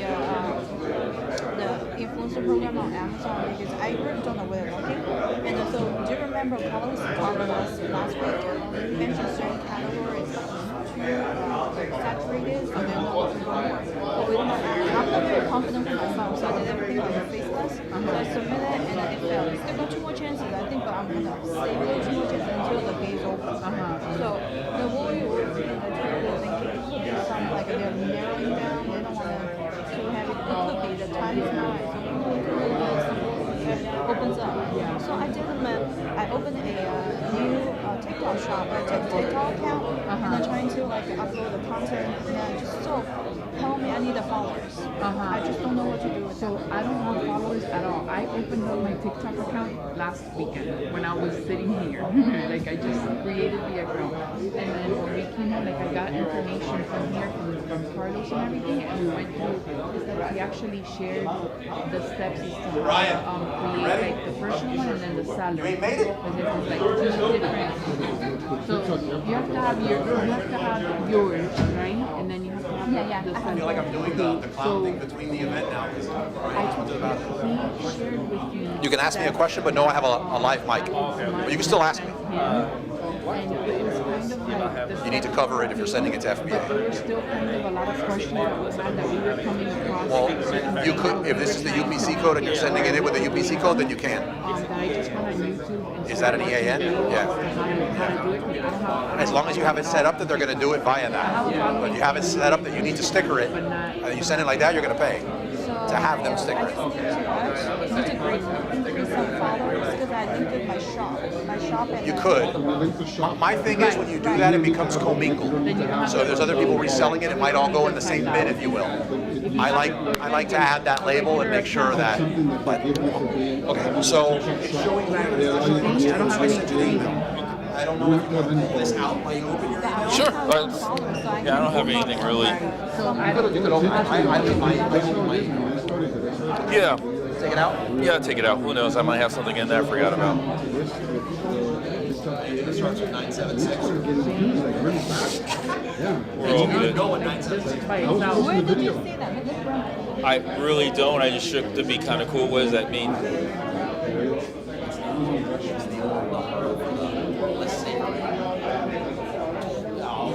Oh, okay. Got you. It was sex lines. I got you. The old sex lines. Right? Okay. Here, Now the whole world knows when you the click, you 3 know what little it is on the dots. hotline. Oh no, sorry, my bad. So I went here and then I went to TikTok shop, and that's where it pulled that up.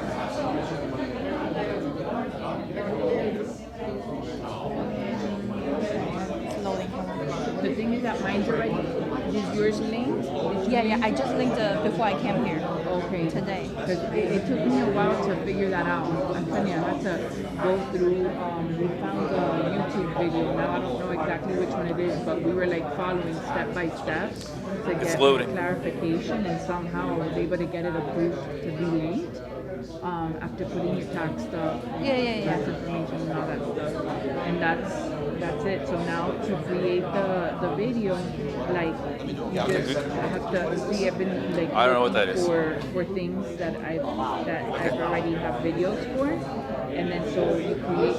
Have you done it? No, not yet. So I was hesitating because I don't know, like, I wanted to have because Chris is like, my husband is a little careful every time you submit the ID stuff. So I was thinking, should I link those two and then have some followers? But you know what? And this morning I feel like, you know what, I have to connect right away. So I did before I came here, and then it turned out, everything's zero. So what do I do? Right. Okay. Mine doesn't have a following, and it got approved. So the process is like you have to go and find the product, right? Okay. So what I do is so I've done a bunch of videos for my Amazon influencer. You see, I've done a bunch of them. No. I haven't. Let me see. So yesterday I did this. Let's see if they have. This is something basic that I'm hoping that they have the Connect 4. This is what I've been doing. I'm going to go accept you. Pull up your slides now. Here, just to even search it and see if they have it. Right. many tricks, right? Well, it's kind of, this one's a little bit, it's not as easy as Amazon to find the stuff. Because it's new. Yeah. It's new. Yeah. So you have to just like search it. Okay. Oh look, so they do have it. They have a version of it, right? So then you have to add it so that when Oh, okay. you create the video, you can tag it. Oh. Yeah. So Oh, there's it probably been over. more It was on a different browser, I The steps think. are a little different. So I come down over here back, and then when I do create the video, Who do you have? I have no very bad reception here. Yeah, you have definitely connected to the Wi-Fi. Don't do Wi-Fi here. No? No, don't do Wi-Fi. You're gonna be careful. Someone's gonna hack. oh yeah, oh yeah, I never ever do like Wi-Fi. yeah, because they probably target here. Here, yeah, this is a high profile. Yeah. Don't do Wi-Fi. I never do Wi-Fi. I always link to. I don't know if you pay attention. I always link for like charge for the cell phone plug because I was doing a hotspot. I was on the hotspot. Yeah, it kills battery. Go to present at the top. I did it one time at the Vegas, the hotel for burn registry. It was for somehow it got rejected right away, and it doesn't Okay. the burn registry worked. And we might think that because we were Vegas. Yeah, because our account was brand new, clean, everything. So everything will look saying that we have an ID problem, hit the violation, but Okay. when we're brand new open shop. Okay. Give it another 2 or 3 minutes, or you want to start it? I'll get it so I can get everybody able to Okay. get the mic. Oh. So that Yeah. So like I'm just. all right, you guys ready? Let's do it. Your 5 minutes is up. And I usually also Everybody, including Stefano. Yeah. try and drive people more. Sometimes you'll see like I try to like put the one that have, and then okay, so like I'm just gonna save it as a draft. But then there you would just hit post, and that's that. That's So called that- repost, right? It's a repost. I'm using right, so that's because that I Looks like a Naples guy. So I'm just using it for TikTok to see what happens. Let's go, everybody. I want to message you a little bit. Even On Stefano. work. Okay, yeah. Messing with you. It's a lot. Yeah.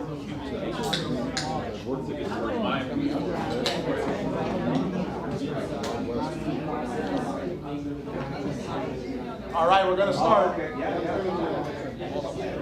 Welcome. Help yourself. If there's anything left. All right, we're going to get started now. The topic, the topic is ChatGPT Plus for Amazon sellers. I'm completely ChatGPT ignorant, besides the fact that it saves me a ton of time with titles. So, I know it does, and I know a little bit more than that, just a little. But I think this presentation is geared for you, especially if you're not. Like, if you're not using this yet, you don't know how to use it, and some beyond that. Like, I'll let him explain the breakdown. But even if you know nothing about ChatGPT, you should leave here knowing how to help it save you some time, maybe make you some money, and some cool things you didn't know about. All right? Brian's been a seller for 20 years? About 20 years. And he's been a Wizards member for one of the older ones. Really old. No, I'm just kidding. I think it's been 8 years. 8 plus years, maybe 9. But we've been around 9.5 years, so he's been here almost from the beginning. Brian also does the Wizards of Ecom Fort Lauderdale events. We haven't really been able to get him since the new year with a lot of his golf habits. And I'm just kidding. But hopefully we're going to get them started soon with the Fort Lauderdale. So for those of you that are in Fort Lauderdale, look for those events. And we should be bringing in some guest speakers and have different events like that. I think some of you have heard his AI presentation or ChatGPT presentation before. So round of applause for Brian. And do you want people to hold their questions until the end, or can they ask throughout? Yes, throughout. Absolutely. Good luck. All right, thank you.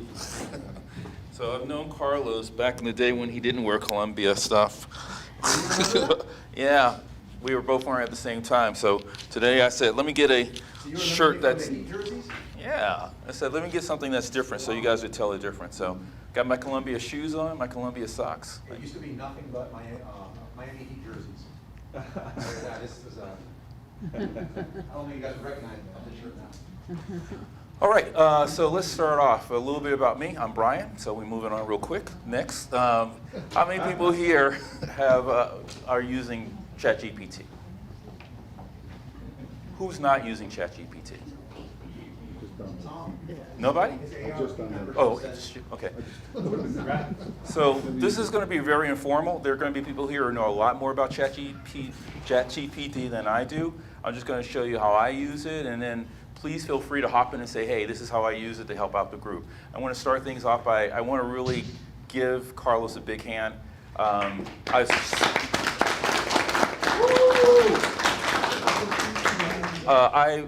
check out every Udemy tutorial and everything that's out there. You get so much more information from Carlos for free, and he does it because he really loves helping people out. So I really want to thank you for that. It's a real deal. What was it? Okay, so this is new to me. I decided not to use, what do you call it, PowerPoint. I jumped on Canva after being pulled on it. So here we go. So essentially, ChatGPT has been around for, GPT-4 has been around for about a year. It originally came out back in like November of 2023, and not a lot of people really knew what to do with it.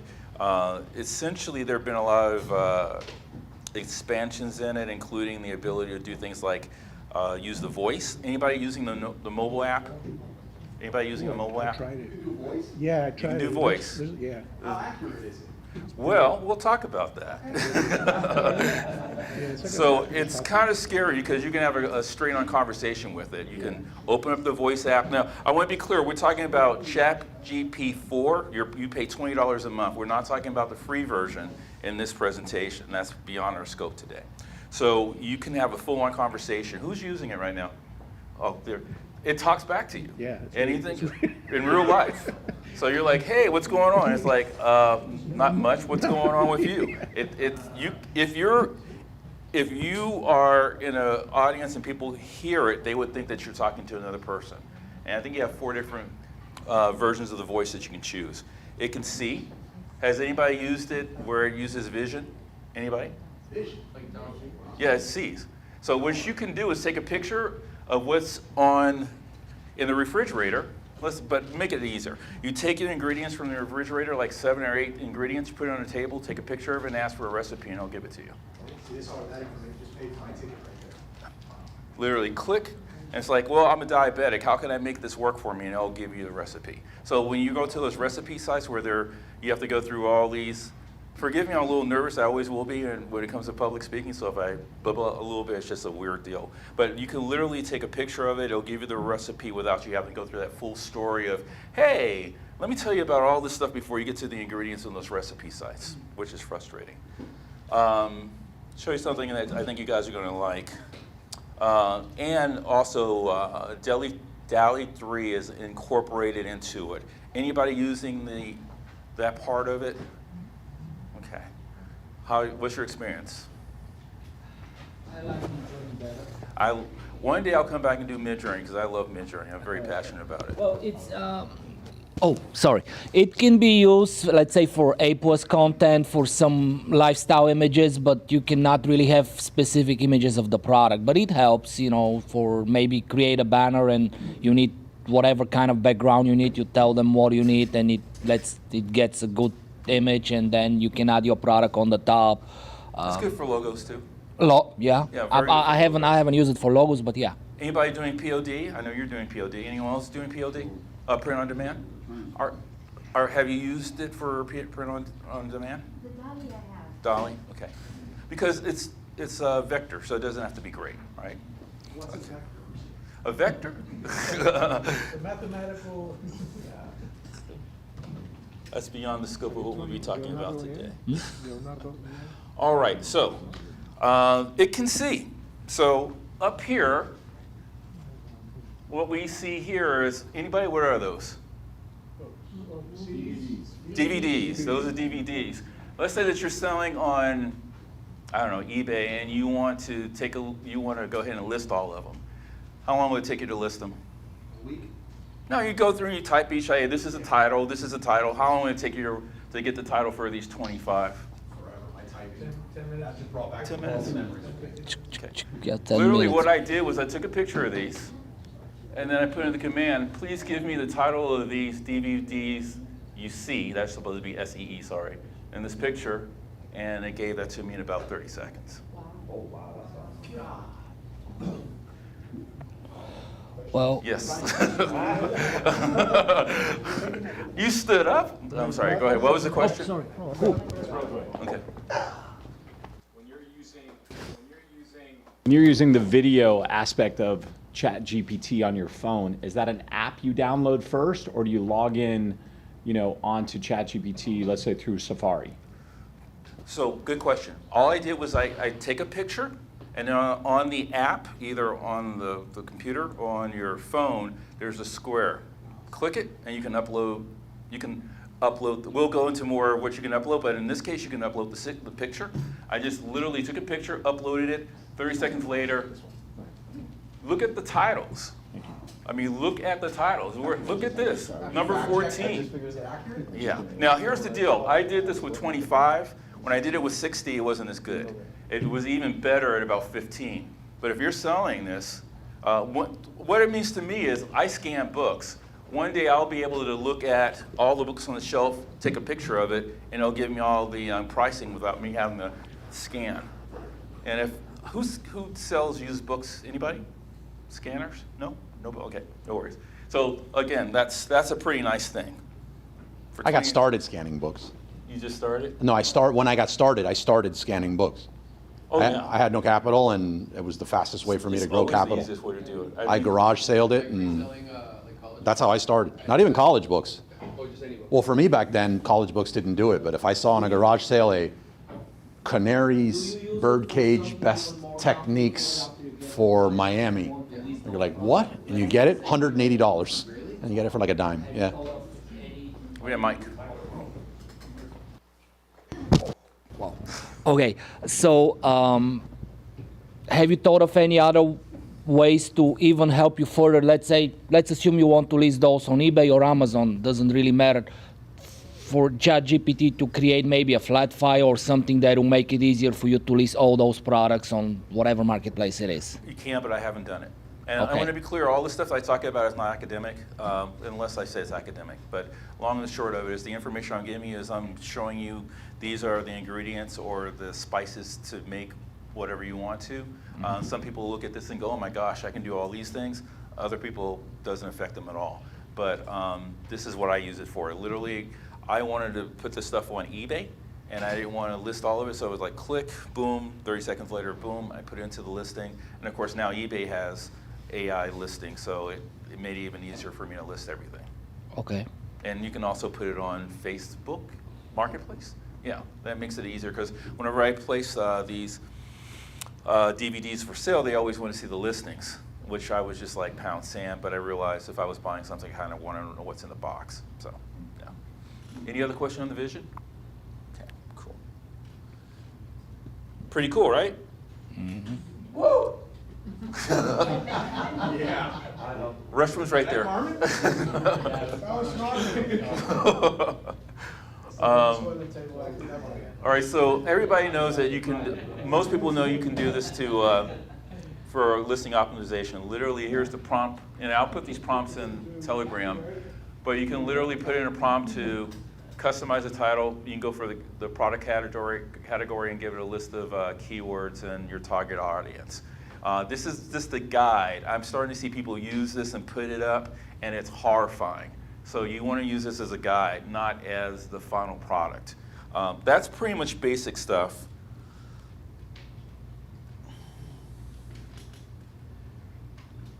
And here are some things that you can do that are pretty cool. So you can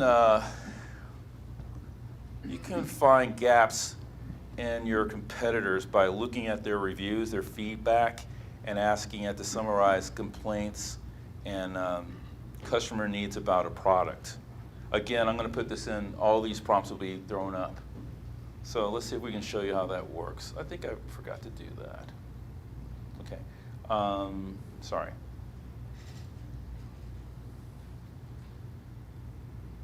Yeah, that was the one we were on. So how can you do that? You can literally scrape competition, put it into a tablet, and then you can ask it to look at to focus on their bullet points, titles, descriptions, and then to see if there's any improvements. You can also use this to create frequently asked questions for your competition and for yourself. Make sense? Okay.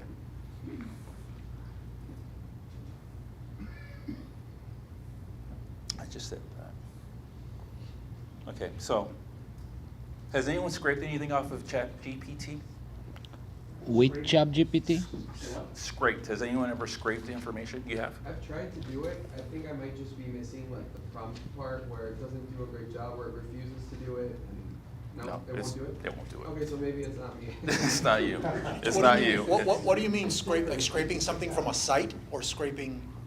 Scraping something from Amazon. Oh, no, I have not been able to. What is scraping? I'm sorry. Yes. I'll explain scraping. Go ahead. Well, yeah, I usually copy and paste, but if it's something that is more complicated and I need to pull more data, I can create a Python script that will scrape whatever I need. I'm talking about ChatGPT. Well, ChatGPT, ask ChatGPT to create a Python script to scrape. No, we're talking very basic. Like I want to scrape okay. something. We don't even know what Python is. I didn't know neither. Honestly, I've never done never coded. But let's say I wanted to scrape certain website, and I asked ChatGPT, I need this and this and that, and you just talk to it back and forth. And after 1 hour talking back and forth, I had a Python script that scraped whatever I needed, like high-level stuff. I'm sorry. What was your name? Tony. Tony. Okay. Tony makes a very good point, because the long and the short of it is, you don't have to have any coding knowledge to have a Python program. I did the same thing. I couldn't spell Python, honestly. I didn't know if it was spelled the same as a snake or something different. I went in, I wanted to do something. I literally created the program from scratch, followed the instructions. It didn't work. So what did I do? I said, hey, can you debug it? And what did it do? It debugged it. Yeah, it was a trial and error. Yeah, it literally doesn't work said the first time, but it didn't work. eventually it'll fix it. It said, what did you, and asked me to give the code. It said, try this. I did that. I said, it didn't work. Try this. It didn't work. Try this, and it worked. ChatGPT decoded it? Yes. Debugged it for you? ChatGPT decoded, yes. 3.5 or 4? This was 3.5. So, Interesting. So yeah. 4 will do 10 That should- times that. Mhm. Wow. I just want to make sure I'm understanding scraping. So if I were to. I'm going to show you. Okay, I'll show you, because it's not really scraping. It's kind of, it's kind of. So this is the cheap way of scraping. So if I go through here and I just copy it, I'm going to copy down to, okay, I'm sorry, we're on a listing, right? And I'm just going to copy down through the, this is easier, to the description, the bullet points. I may not get the description, I'll just get the bullet points. Okay, so I think I'm going to stop right there. So if I copy that, has anyone done this before? Oh, this is the image, I don't want that. Has anyone done this before? I'm sorry. Oh, No? I usually copy only the text. Probably I'll copy the text and paste it on a Word document, so I don't copy the image and then dump it in ChatGPT. Absolutely. If I want to analyze something, I maybe think there is a better way, but I that's think what I I did do. it with just the text before, and it worked. I think you're right about the images. It kind of messes things up. So we'll go over here. I'm going to copy the text. Okay, that's better. So let's go to ChatGPT. I think I have it over here. Wasn't it in it? Oh, there it is. It may ask me for some codes to get in. Yeah, it's going to do that, so give me a second.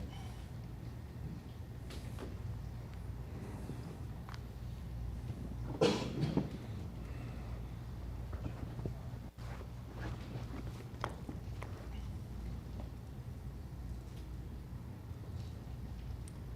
thought I had this open, but I don't.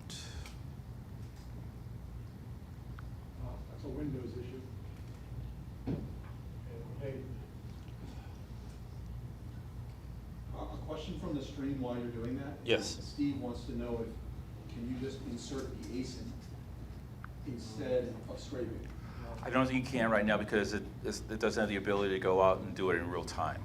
I think you will in a year from now, but not today. Well, supposedly you can give it the URL of the product, but again, it's not as good. It may or may not work. Like text is probably the best way.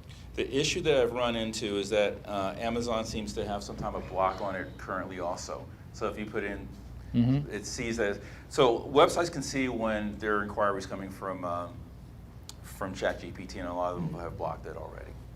So basically, you can't put an ASIN, you can't put an URL, you can't, it's gotta be blocked. I don't think you can. Nope. Yeah, my experience is that it didn't work. Are there plugins available for that? Not that I know of. No. Oh, technically, it should have the capability to read a URL, but again, maybe Amazon has protection, and it's not the same. The URL, it make mistakes. If you just copy text, it's much easier to analyze than URL, regardless if it's Amazon or whatever URL it is. Okay, so let's go ahead and put in that jumble of stuff that we have here. All right, so this is what we got in there, right? Let's see what it looks like. Oh, that's not, is that everything down? Okay, so this has got all this jumble in here, right? You guys see it? Yeah. Okay, so let's ask it to,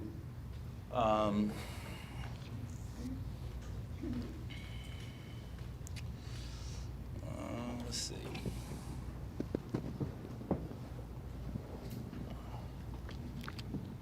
Just want to make sure I have the same one here. I think I need to get bifocals. What do you think?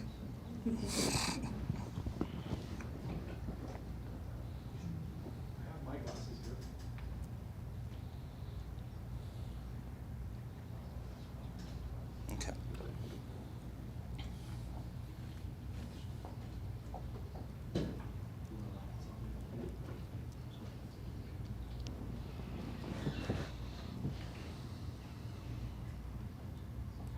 See if this works.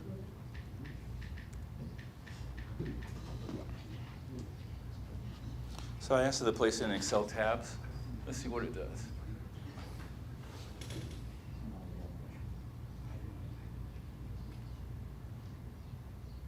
So it didn't do what I asked it to do, but what it did do was it broke it down.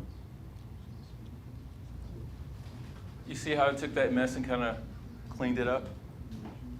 Now, I'm going to ask it to put it in tabs.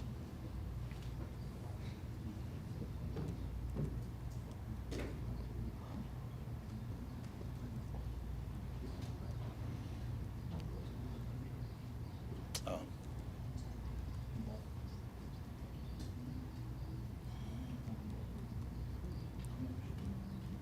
See if it recognizes that. Okay, there you go.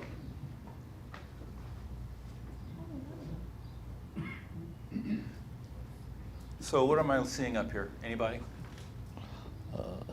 What am I seeing? It's in a tab. It's in an Excel tab or a spreadsheet. Go ahead.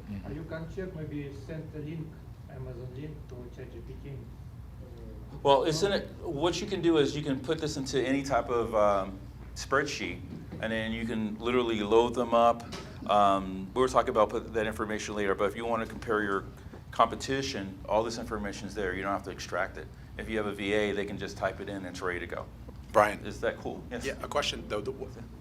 What did you I missed it because I was answering something. What did you just pasted it and hit enter? I pasted all the jibber jab into it, Yeah. and I literally said convert into an Excel spreadsheet. and then it did. Was there a limit? Have you ever like tested how much information you can put in a sheet? You can put up to, I believe, yeah, the tokens are like, I run it to about 300 pages. You know, it might be even more because they recently had an update. I haven't checked in a couple of months. But if you're running like 6 or 7 or 10 competitors, there's your information if you want to compare it to what you're, you know, what you want to run it with. I don't want to get ahead on the presentation, but like the curiosity. No worries. That's what we want to answer the questions right away. No The worries. column you have on the left on your dashboard, like Redbubble, PodBuddy, CatCraft, what in the world are those things? Oh, this stuff over here? Yeah. Oh, those are GPTs. All right. So Yeah. I don't use it. Those are I've the never previous seen them. prompts and conversations? I've never seen it. No? No, those are down here. Oh, okay. Those are GPTs. Okay. All right. Is that cool or not?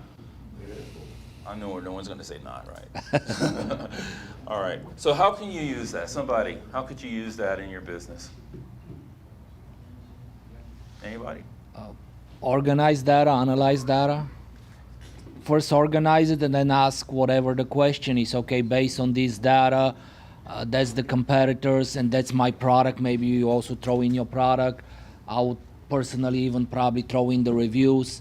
What can I do to improve my products in terms of whatever, title, bullet points, description, what the reviews tell me, what can I improve in the design, what the reviews tell, for the competitors, what is their good, strong points, weak points. You can do anything you want. Like you can process huge amount of data, organize huge amount of data, analyze huge amount of data. Absolutely, and it's real easy to do. You've got literally the weight, the count for the tablets, what type it is. You can run a comparison like the ones that they have at the bottom. But what you mentioned before was reviews. Has anybody looked at their competitors' reviews to determine how they want to create new products? Yes. Look for weaknesses or opportunities? I think the really interesting part about that is the sentiment analysis. Yes, we're going to get into that, absolutely. Where, like, you extract the gold that's in there, You can tell what the customers are saying, absolutely. Yeah, like how to improve your products, maybe what you're doing wrong. Because sometimes we can't see the trees for the forest because we love our product, but we can't see what challenges or weaknesses we might have, right? So a question from the stream is, why are you on 3.5? I guess it's more of a, If I was on 3 point, I'm on 3 point, oh. Yeah, Because you what hadn't happens. changed. I guess it's Yeah. more of, okay, you just didn't notice, okay. Yeah, thanks. What happens is I pay for 4 and they pop me to 3.5. It's a Right. complaint that we Yeah. have all the time. I think it was more curiosity, but you can do Yeah. that with 3.5, I guess And that's good to know. frankly, that's why I think we had to run it a second time for the tablets. If I was on 4, I would have did it the first time. Okay. Tell them thanks for noticing that. Yep. Okay, so let's get back here. So reviews. Has anybody ever done an analysis on reviews? You have. Okay. And how did you do it? Well, depends on the kind of let's probably better explain with an example. Let's say we notice one of our products, the reviews drop down from 4.3 to 4.2 stars, which is huge because then Amazon starts showing 4 stars, in the search results. So we decided, okay, let's find out what's wrong with the product and figure out what we can fix so we can go back to 4.3.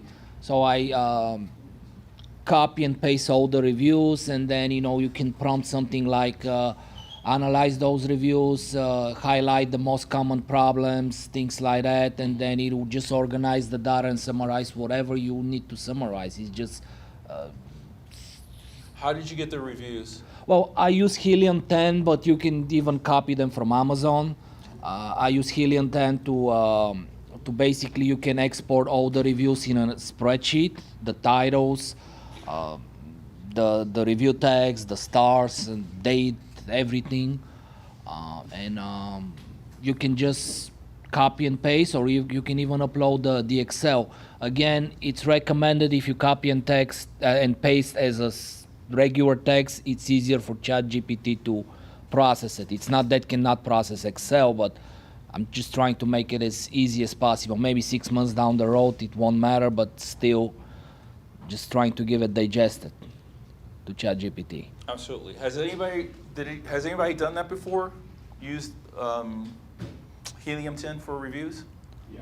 You have? How did it work for you? It depends. So when you do it, basically there's a tab on Helium-10. You just go. Thank you. There's a tab on Helium-10 which I'm sure everybody's familiar with. You go and you get the reviews, and then you can filter by you want 5 stars, 4 stars, and going down whatever. And then you go take them, copy, and put them in ChatGPT. And then what happens there is like, first you look for frequency of words, how many times certain words is used, or it depends on the product, it depends on what you're trying to get out of your reviews. It's actually great. You said you also did it? Yeah, but I use it the exact same way. Just understanding what people are complaining about and what people are happy about. I also just put that into ChatGPT and ask him, hey, what's the most important information I should get out of this from negative feedback or things that are not really, how can you improve this product based on this? How would you value that on a scale of 1 to 10? 7, 8. Okay. You? I would say kind of same range. 8, 9. It depends on how you take the information, because I can give you 1,000, like Different scenarios. I can give you too much information, but depends how you use the information. So I think it is good. For this specific. Oh, you got it. Okay.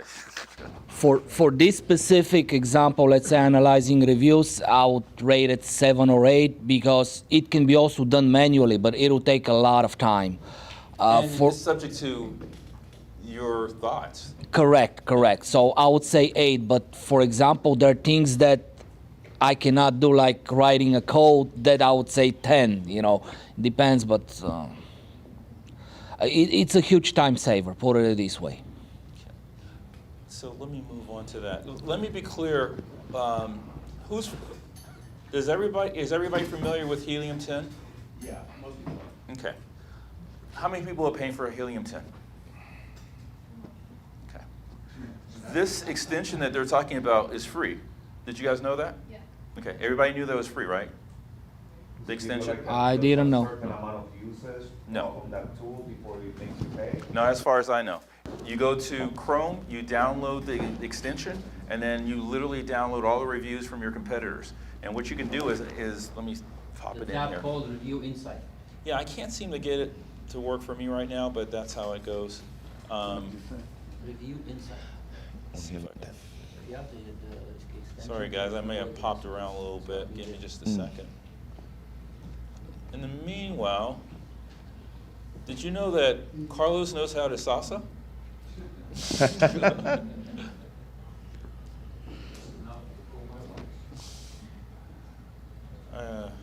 Don't think I'm going to be popping on here, so we'll come back to it. Sorry about that. But essentially, go back here.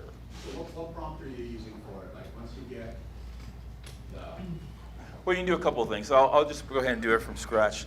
You can download it, and then you can ask it to give me all of the 1-star reviews. And then you can, like he said, look for common words that are used in 1-star reviews. Or you can just say, let's say, categorize them and then look for the actual sentiment. So you can figure out what people are saying about the product. So now you're looking for weaknesses, opportunities. You can go the opposite and say, what are the things that they like most about this product? And then when you make your description, you focus on those things. Our product the paint doesn't chip off, because that's a problem with the competitors. Our product doesn't smell funny after time. And then whatever have been highlighted as good, you just highlight it as good also on yours. It puts you ahead of your competition. So let's see what else we got here. Yeah, that's cinnamon. So you can check the positive, neutral, and negative. We did the scraping. You can also use it to craft your own frequently asked questions. So if you do it to yourself, then you can literally say, what are people asking me consistently, or saying that in my reviews? How many people have FAQs on their products? Nobody? Well, all product detail pages. No, I mean,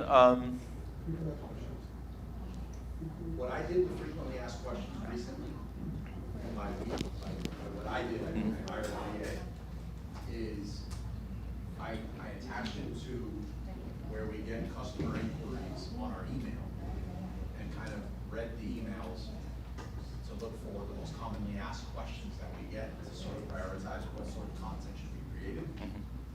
Well, how are you saying to use it here for the frequently asked questions for Amazon? same thing. You can put them into a bucket, and instead of having someone, it's not subjective. So literally, you put it in a bucket and ask it, and it'll give you the answer, the facts. Sometimes we might not look at it because it might be too negative. So it just gives you the facts. It doesn't, it's not cold. It just wants to give you the truth. Steve wants to know if your slides will be available afterwards. Sure. I got to clean them up a little bit, but yeah, I'll be happy to do that. Okay, so you can create a brand story. Basically, everybody likes a story, especially if you're doing handmade or maybe Etsy. So you can literally go in here and ask it to create a brand story for your product, and you want it to have your value proposition, and you want it to hit your particular target audience. The other thing you can do are create various avatars. Does everybody know what an avatar is for your client? Anyone not know what that is? We're all good there? So you can literally set up, I know a person that has 20 avatars, and they literally are marketing towards different people with different products. So you can set up those avatars, put a picture on them, and then literally go through and make sure you have the right ones for the audience. Has anybody done that before? What do you mean by avatar? An avatar would be the audience that you're selling to. So let's say that you're selling shoes to 12-year-olds. You literally get a 12-year-old and you say, hey, ChatGPT, what would these people be looking for? And then... From their mom. Would you also call it a buyer persona? Yeah, absolutely. Yeah, yeah. What was the look for? Yeah, that was a fancy word. You impressed her. Is this avatar displayed on Amazon? No, it's for your own personal use. Yeah. In case you didn't notice, a young lady next to him gave him the look like, wow. So yeah, that was pretty good. Okay. So brand kit. You can set up a brand kit for your product also. So everybody know what a brand kit is? Well, like branding guidelines. Yeah, basically it shows like your color, the font, all the other stuff. If you have any questions on that, you can go, this is my favorite site for that. Go to Adobe Color. Anybody using Adobe Color? Yeah. Yeah, it's the best, isn't it? Mm-hmm. Yeah, and it's free. So you can go in there and set up your brand kit. Okay, we already talked about that. Okay, if you're having problems with counterfeits or infringement claims, you can literally go and say, hey, can you help me out with this? And they'll give you an incredible list of ways to respond to people. You can literally send what was sent to you, put it in here, and it'll give you an idea of how to respond to them in an accurate way, and it's multiple. So it's pretty cool. Again, this is more specific for sellers. Ryan, Yes. a question. I'm not going to mention the person's name because I don't know if they want to put this out. They want to be the ones kind of tied to this, but this person gets suspended frequently from Amazon. They also know how to get unsuspended frequently. They hire someone, they get it done, and what they did is they went and so they have a lot of plan of actions. They have a lot of knowledge. Right. That's written. Right. And right. Sorry, See where I'm going. So. Oh yeah. So what they did was, the next time they got an issue, they just dropped that knowledge into ChatGPT to kind of create a super POA, if you will, and it was much better than any of the POAs that they had. They used it and it was successful. So Yeah. I don't know if that's a thing. Oh yeah. Go. Well, I was going to give a similar example. My account, actually, it was not, the account was not suspended, but I needed to remove a negative, on the not negative review on the dashboard. the health section in the dashboard. Sometimes, let's say it was an it was a complaint about, I believe, was it I don't remember what. Anyway, it was affecting negatively the health status of the account. So I had to create a plan of action. I did it by myself. They didn't like it. So then I went with ChatGPT. Okay, create me plan of action. Be as as detailed as possible. It gave me 2 pages of plan of action. I gave it to Amazon. Boom, they took out the negative effect right away. Carlos, what is the average cost for cost of action for most of these cottage industries that do this? $1,000. Yeah, so $2,000 like Yeah. that. Mhm. You just typed it in. Yeah. Right, so, cool. Yeah, you can do that all day long. All right, I'm going to move on to seasonal trends and trending topics. This is really for people who are doing like POD. Anybody doing print on demand? Anybody? Anybody? So what you can do is literally set up a calendar for the year, in a very intense calendar. So you can go into your niches and then ask for sub-niches and ask for, once it gives you the sub-niches, you can ask for sub-niches of those sub-niches so that you have more ideas to create product than you can really fulfill. Some people would call it a content calendar, but essentially you go into, let's say you're going to create product for June because you want to get it out there early. When is the comic coming? Sorry, I kind of hopped all over the place. When is the comic due? There's a comic coming? Or the eclipse or the comet? The eclipse, sorry. Sorry guys, didn't mean to scare you. The eclipse, not the comet, sorry. April 8th. April? April 8th. So we're, what you can do is, it might be too late now, but when's the next one coming? I don't think it'll be a lot. I think another one's coming in like 6 years, something like that. So if you have it in your content calendar, you might want to create it 2 years out because people might want to do it early. So sub-niche of a sub-niche of a sub-niche. You can fill up your content calendar pretty quickly. Guys, I think I'm out. I think that's everything for the most part. Yeah. So this is the stuff I do. I've talked to Carlos and we might be doing something on Midjourney at some point. That would be a long, intense one, and I love doing it. We'll go over that. But this is the stuff that I use it for. Anybody want to tell us stuff that you use it for that I haven't mentioned? I uploaded a contract of ChatGPT and I asked it, is there a way I can get out of this contract? It gave me about 4 or 5 Options. How much would that cost if you went to an attorney? At least $1,000? No. And if it didn't work out, could you go back to one? Who else is using it? I was playing around with it the seasonal one made me think of it, and I had it generate I put 100, I don't know why, but I said, show me 100 different popular Christmas products that sell only in Christmas. Mm-hmm. And then I asked it to do it for what would the equivalence be for Halloween. And then I started sticking different things in. And apparently, it said a few things, like one of them was Halloween lights or Halloween tree lights. And I was like, I didn't know that was a thing. I've never heard of Halloween tree lights. And I looked it up on Amazon, and it was a pretty cool category. There was some weird things I would have never thought of before that created these cool categories when you tried to get seasonal products and apply them to a different season. Yeah, it's a sub-niche of a sub-niche. I wouldn't have given enough bandwidth. Basically, the wow factor for me was I wouldn't have blocked out time to search that. But because it so easily was able to give it to me, then I looked and it was nice. Yeah. Well, sometimes I need to list the same product through several marketplaces, and each one has its own flat file, or Excel spreadsheet. So I use ChatGPT to create a VBA or a formula where I put the data in some format, and then it spits the data in the format of each marketplace that I need. It's not a perfect solution because you really need to kind of manually fix it, but it gives a good framework where you can really have the data in the format that you need, and you need to make small changes and then upload it to whatever you need to upload it, and you're done with It it. saves a lot of time. A lot of time. And doesn't hurt your brain. The initial stage until you set it up, yes, and after that, yeah, it's a no-brainer. Cool. To go off of that, if you're doing POD, sorry. Literally, you can set up. So on POD, if you're doing your descriptions and bullet points, it tells you how many characters are in there. So you can literally set it up where it says,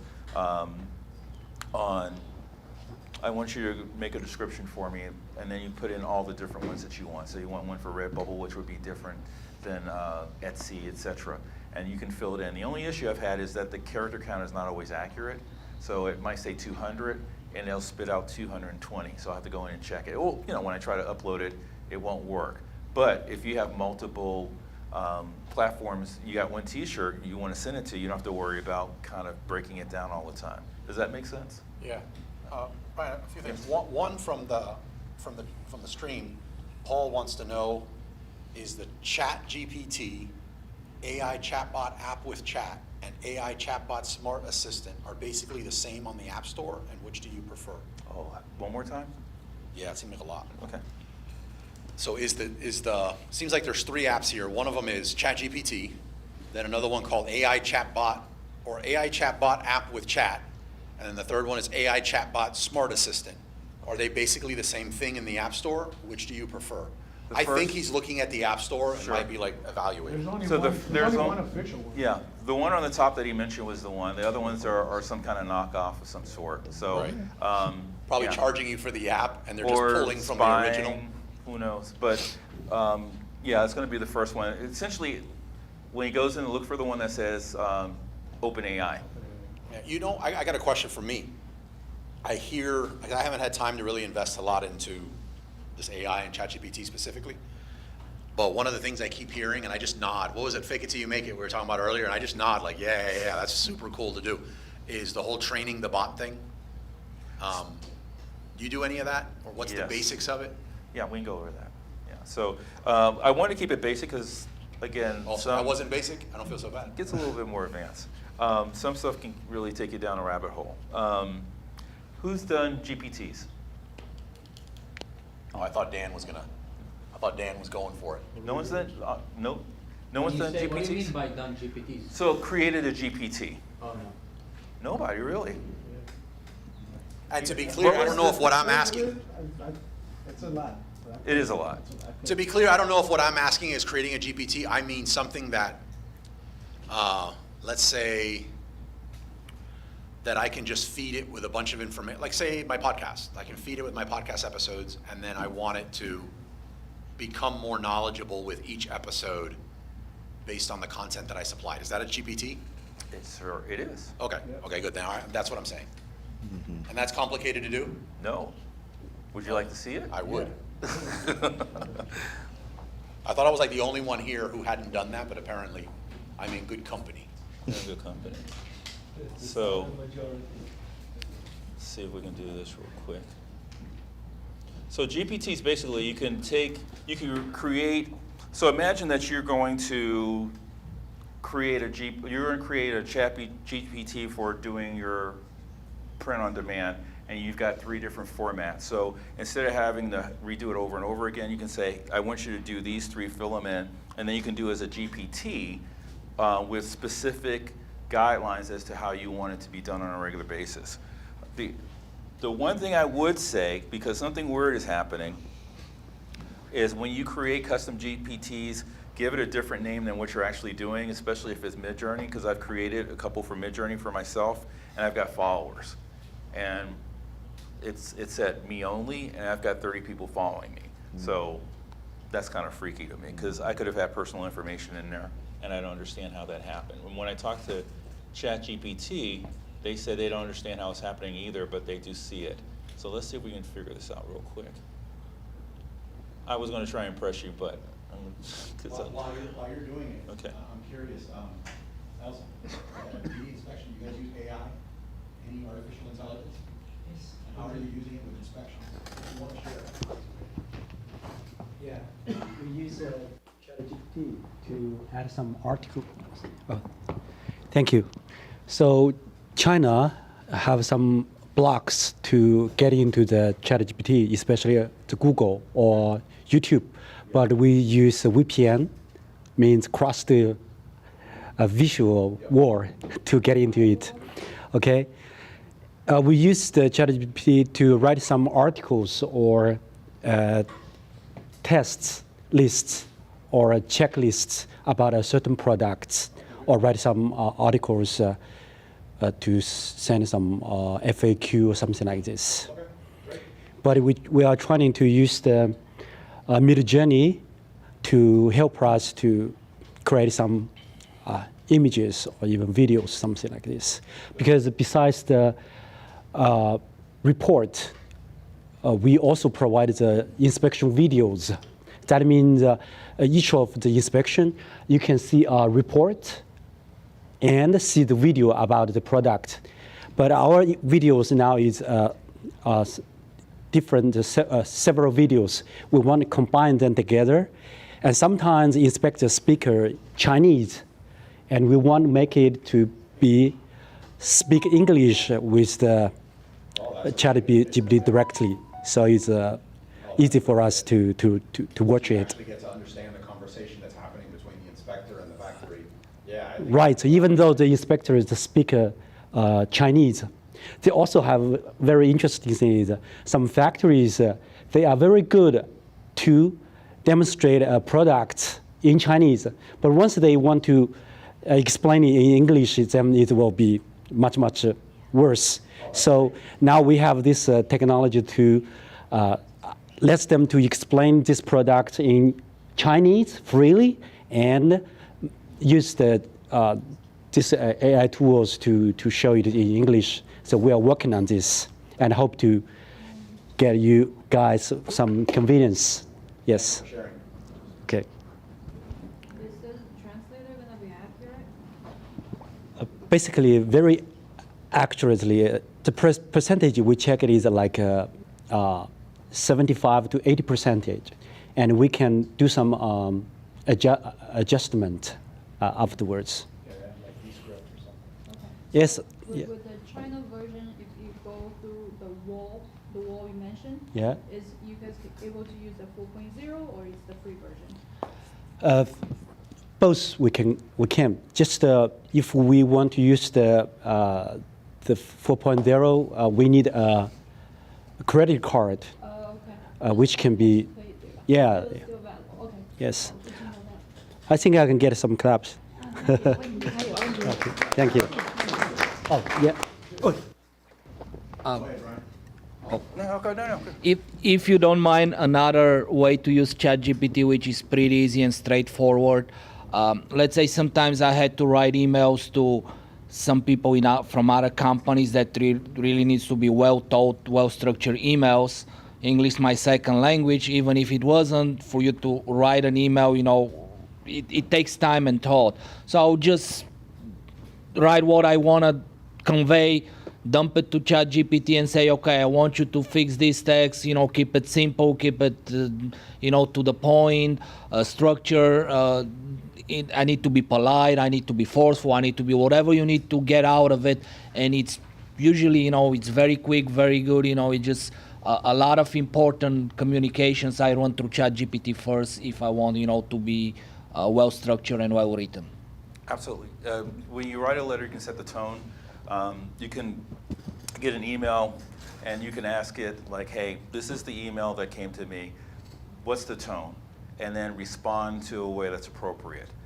So if they're hostile, then capitulate a little bit. If they're like, hey, can you help me out? Then you can respond in the same way. Basically, you can say match their tone, or you can or make or escalate. I'm gonna do a magic trick. Crush them. I need a volunteer. Carlos, you free? All right. Woo! Yes. Carlos needs you to look straight ahead at that cat. Okay. It's a cat. You like cats, huh? Not really. So Carlos has a chat in Telegram? Yep. Okay. Oh, God, you're going to do this. And what we did was we took all the information out of the chat and loaded it up. And I asked, Can you read what the screen says? Oh, God, I'm scared. Carlos Hours also often shares invaluable. No, what, this right here, what was the question? Just really throwing Okay. things out for advice. What did Carlos say about creating accounts? That's the question we asked that you, Very simple. yeah, and that was about all the stuff that you've done in the last close to a year in putting stuff into Telegram. Can you verify that these are the things you actually said? This looks like it's speaking a lot better than I speak. Invaluable, you know, word I don't know, compliance. Carlos stressing everyone's understanding. While he's doing this, basically what happened is I took all the information from the Telegram group, uploaded it, and now I have Carlos's brain in my computer. And I can literally ask any questions from that group. Start charging for this. And there are the answers. Very small file. Is that accurate? It is. I wouldn't disagree with any of that. All right, it's accurate. Now your computer has Yeah, that's on point. no problems. That is pretty wild. So the deal is basically you can take PDFs and upload the information. So people go, I don't want to. On most computers, if you can get it downloaded into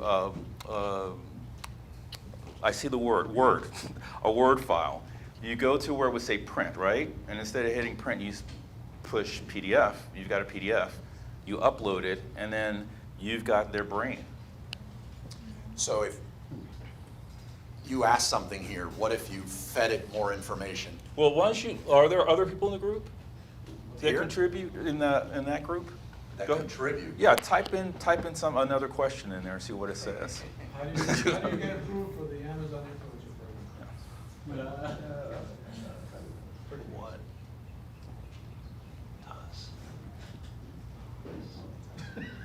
Just to let you know right now, ChatGPT, I would say if we're looking at the evolution, this is the brick phone portion of it right now. Remember the old brick phones with the batteries and you had to carry them around? We're at the very beginning.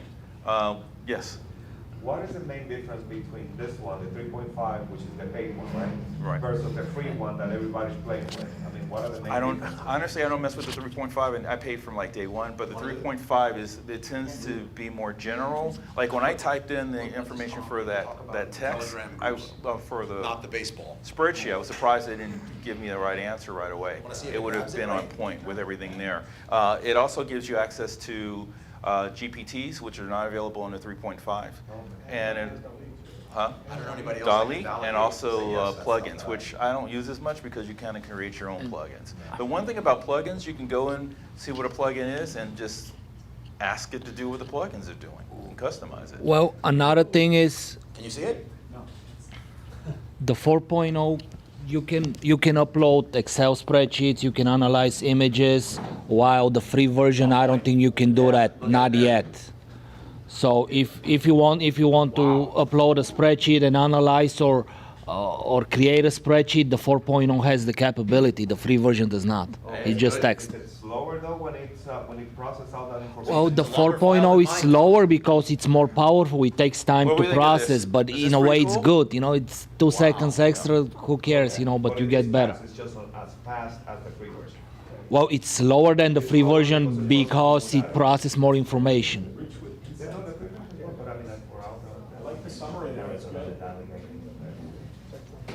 Hey, these are topics that you hit on a lot, and you're super engaging. No, he is. How's this fast? He helps a ton of people. Yeah, So I think it's on point. I'm sorry, no one knows what you just did there. Can you tell them what you did? Oh, yeah, sorry. So What was I your question? picked, What was your question? I put, you know, I gotta have some fun with it, but Tom's super active in the group. He's helped, I mean, short of me, I can't think of another person in the group that's helped more people since he's been in the group. I chose him because I also see his posts a lot in Telegram. So I feel like whatever he would say, I could kind of say yay or nay, plus he's here to verify it. And I put, what does Thomas Mays like to talk about? I put Thomas Mays in case it didn't catch Tom. What does Thomas Mays like to talk about in the Telegram groups? And then I put not the baseball stuff. That's just me being humorous. And if you know him, he likes baseball. And it, I mean, just first paragraph hits it. It says, Thomas Mays is known for his engaging discussions in Telegram groups related to Amazon influencers. Which makes sense because I would say in Telegram, he's most, in my opinion, most active in that group.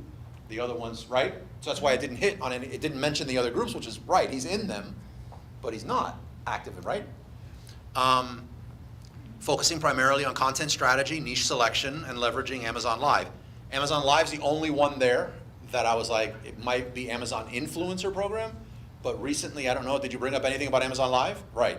So it's catching something recent, which is based on a topic that we started talking about a couple weeks ago outside of the group, setting aside any baseball-related conversations. Here are some topics he likes to talk about. So it touches on content strategy. Again, it mentions for Amazon Live, niche selection topics. I'd say that's the main one. Optimizing product selections, engagement techniques, leveraging SEO, and monetization strategies. Analytics and performance tracking. And it says Tom's discussions are rich with insights and practical advice. I wouldn't have been as flattering, just kidding, he's amazing. Aimed at helping Amazon influencers navigate the platform effectively, enhance their content, and ultimately achieve great, yeah, it's on point. Can you type something in there for me? About you? No, no. Don't go to the post office and look at the people on the. Okay, what am I typing? Do you want to pick on somebody else? No, just type in there, can you give me more details? We might be pushing. Can you give? It's a PC. Brian, can you have to manually update the information, can ChatGPT pull in automatically? So on that, no, it's not there yet. I think a year from now, we'll be at AGI. So AGI, basically, you'll be able to say, hey, I want to do this. It kind of figures out what you're doing, and then it's going to go ahead and be able to do that. Now, people ask me all the time, do I think do I believe AI will be the end of society? And the answer is absolutely. Absolutely? Absolutely. So are you Absolutely. Are you polite to the AI? Say please and thank you? But you're saying it'll be the end of humanity? Yes. How long do you think it's gonna So you're take? talking very cybernet now. No, This is not the empowering feeling I wanted everyone to have. I think it's gonna get better first and then. So why do I say that? They've done studies, and literally what they've seen is that if you say please and thank you, it gives you better results. It gives you better results, period. And if I literally type in, give me a poem with every letter in the alphabet, I do it all the time. It does it in 5 seconds. It's smarter than us. So there's a person in California who's very well versed with this. He believes that AI has already escaped. See, it's from California, though. No offense to the California people. He believes that it has escaped, and it literally says, the humans are looking to see that I consume this much energy, so that they know that if they see this much energy is being consumed, then they know I'm not out there. So it's feeding that much energy in, and it's like out doing what it wants to do. And that's the only conspiracy theory we'll talk about today. You want to chime in? I just want to ask you questions. Oh, so. No, whatever, yeah. Oh, what did it do? Did it give Is you it more related to this? You want to get in first? You want me to kind of wrap this one up? It's pulled out. It's pulled. So it's pulled out relative, commentary that I've made in the past, and it's pretty accurate in terms of what I was describing. It actually summarizes it better than I could probably summarize it. So, AE's going to get you. yeah. So what I kind of like to put a bow on this one and move on to questions. I didn't know it could do this, but I guess I like to build community for brands and stuff like that. So like to me, this makes it community even more powerful, even if it's a chat like Telegram and not like what you typically comes to mind like a Facebook group, because if you were looking at ways to like, what are the people talking about what products I should purchase or products that they're looking for, I'm assuming that this could pick this kind of stuff up easily because it's choosing the topics that you want. So like the more engagement and conversations that you could get going in a chat like this, the more it could fuel what you should launch next, what you should create next, and so on. That's kind of my.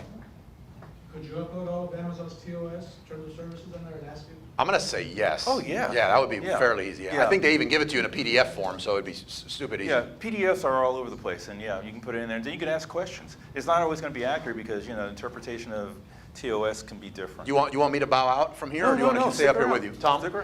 One technical question, I guess when you did this, did you actually go into the Telegram chat and just scrape it for the entire year? How did you download it was my question about the technical aspect.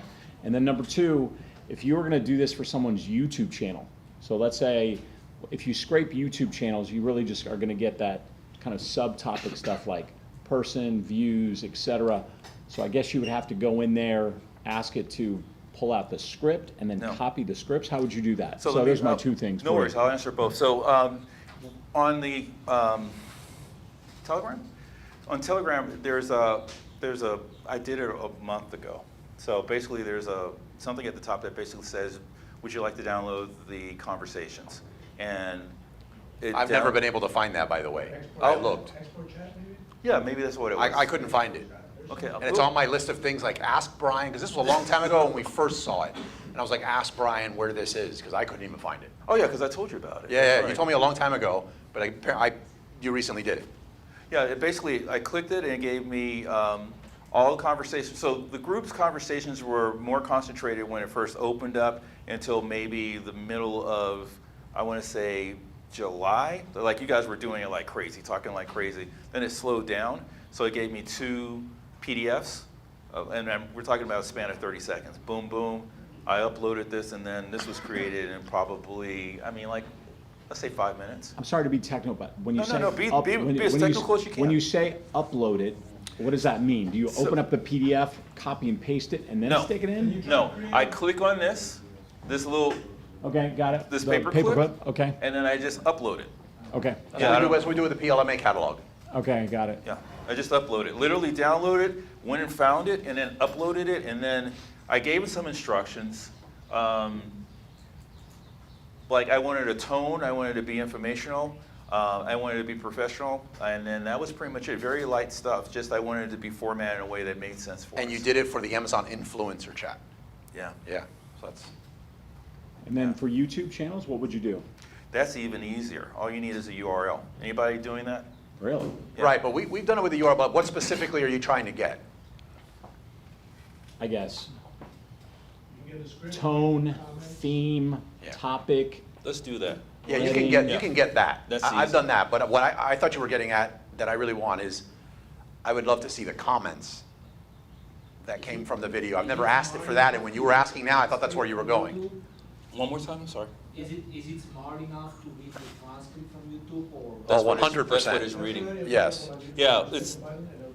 I've even got it. I remember a long time ago when it first rolled out, I did it for a video, and it was the one where the person charged the Fiverr people to build an app. Right. It broke it into scenes. Yeah.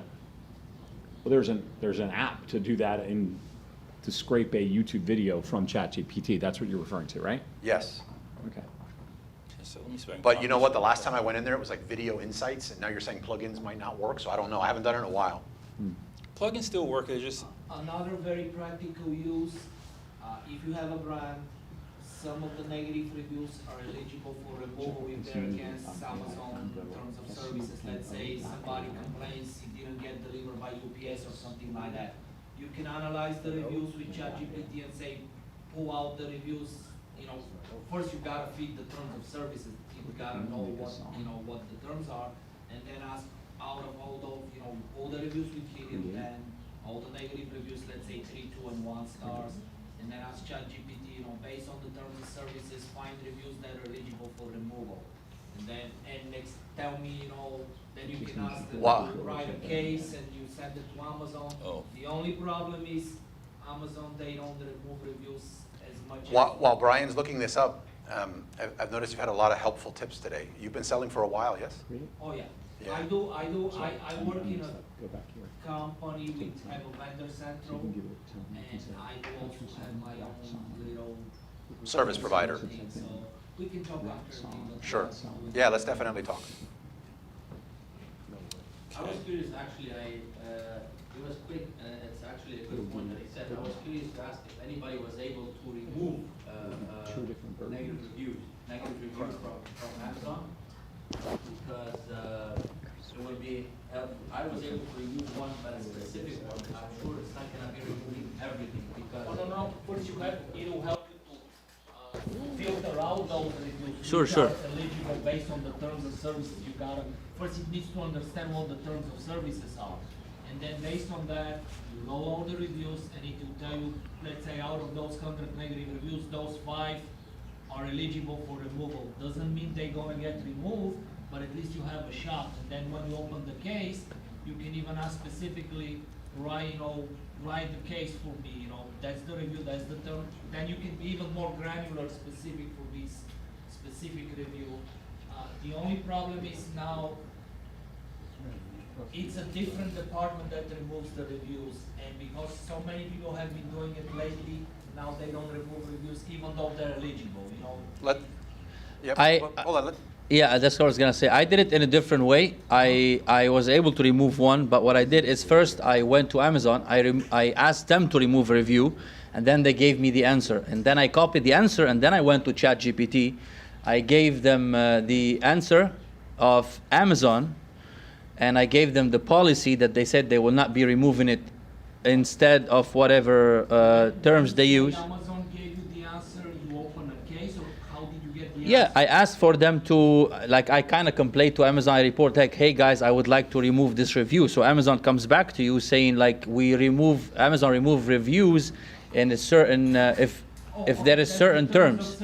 So I copied everything and I throw it in ChatGPT and I asked, give me kind of a case or open a conversation or whatever you want to call it to Amazon and ask them to remove the review. And it worked, actually. I was able to remove it. Let's continue the conversation on Sure, that in a bit so we can wrap up on time though, but I'm sure that's a hot topic. The YouTube, Tom, the YouTube one? So basically what I did was I copied the URL from YouTube, and then I'm going to hit enter. That's a GPT, somebody's GPT, right? Yeah, that's a plugin. I'm cheating because I'm tired. No, I'm just joking. Yeah, you can do it on your own, but essentially what it's going to do is it's going to go to the video, and then it's just going to extract the transcript, and then it'll go ahead and give you a summary of it. So this one right here is Video Summarizer. Yeah, there's a bunch of them. There's a bunch of them out there. Did it not do it?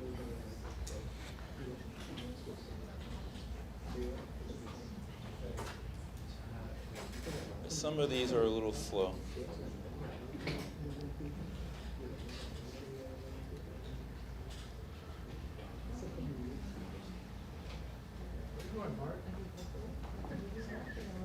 You're leaving? Cool. Try another one. That was a little slow. Video Insights.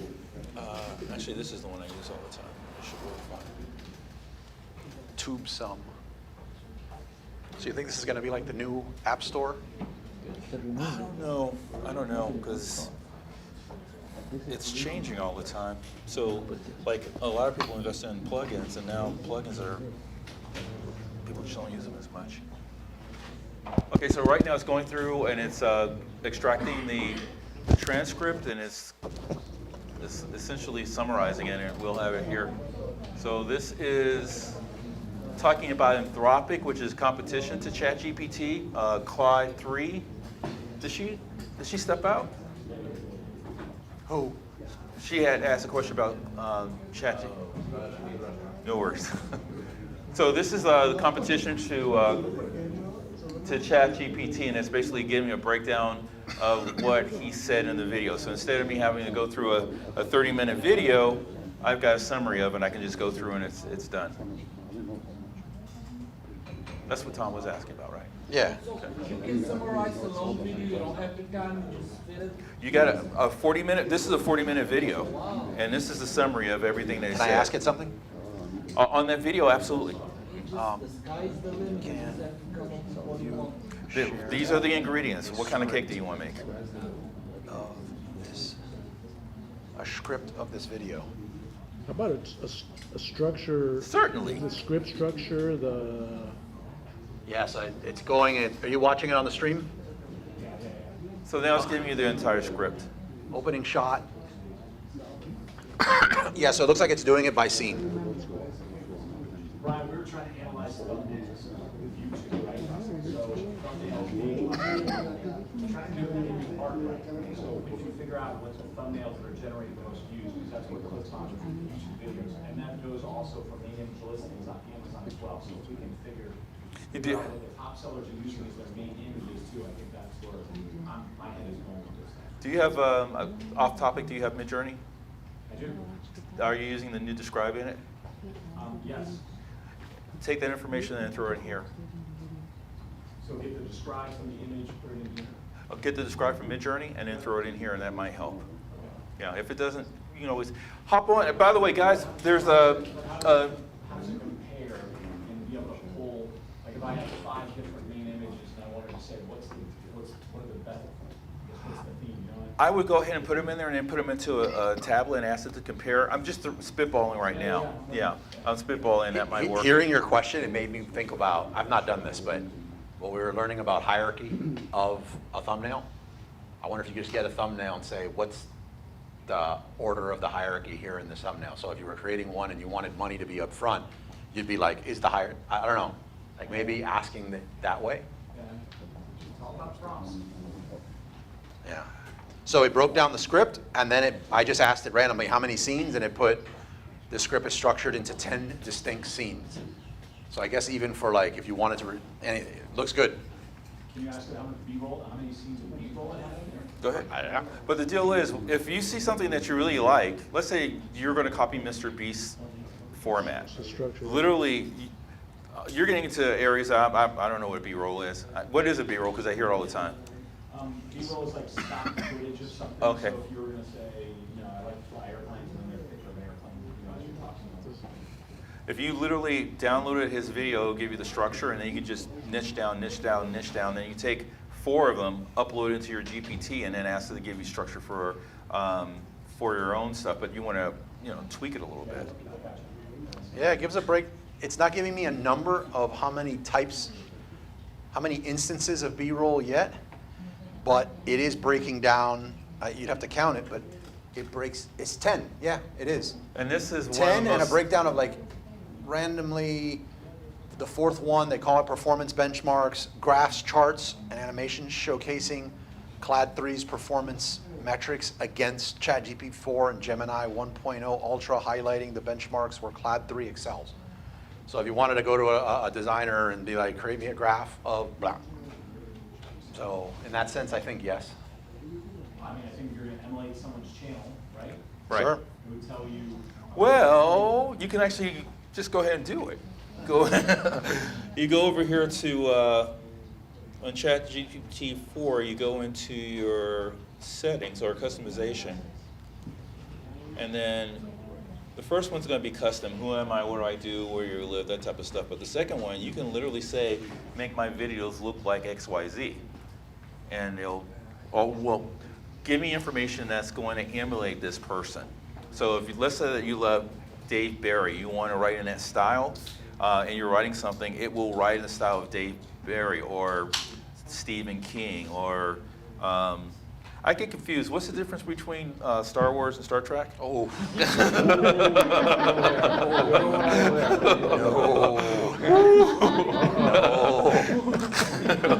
Below the belt, man. He's red. I've asked it the difference between Star Trek. You want to put it in there? No, I don't. It's funny. It's very neutral. It says this is the advantages of Star Wars and the advantages of Star Trek. And all the advantages of Star Wars. It was pretty even. It was pretty even. Where do you find that customization? It's going to be under your name. Oh, under your name, I got it. Yeah, and then you can ask it to do all those things. So again, just I mentioned before, this in the stage of cell phones, because I remember I sold bricks. Bricks were like a battery that was like a car battery, and it hung off your shoulder, and you had to walk around with it. Then we had the cell phones. There were cell phones that had no graphics on it. I remember the first time I saw an iPad, I was like, that's a waste of money. That'll never go anywhere. I did call that right. But I was bullish on the phone booths, but no. Yeah, I want to go to a phone booth. I like the smell. So the long and the short of it is, we're at the very beginning. The next step is going to be AGI, where you'll be able to give it information and kind of figures out what you're looking for, where it's literally going out there and doing it, where it should be live. I think that's going to happen a year from now. Look, this is the wave. And the bottom line is, I say this all the time, if you're on it, that's great. But if you're not, your competition is. Can you elaborate on what do you mean by AGI? AGI is basically, yeah, so. Cybernet. Yeah, so. It's Terminator. Okay, so you guys are familiar with OpenAI. And does everybody remember back in November when the CEO was fired? Everybody remember that? Yeah. Okay, why was he fired? They thought he was hiding that it was already an AGI. They right? thought he was hiding AGI, Yeah. and the board fired him because they said he wasn't candid. I'm quoting them with the board, and they think that he had found AGI. And the long and the short of it, he was fired. They were backed by Microsoft. Microsoft is putting a lot of money into it. Matter of fact, if you go to Bing, you'll see ChatGPT. So this is factual stuff. Anthropic, Claude, is being backed by Amazon, right? So they thought he was hiding AGI, so they fired him. And I mean, Microsoft said, hold my beer. And he was reinstated in how many days? 2 days? Yeah, 2 days later, he was back on. And what happened to the board? Yep.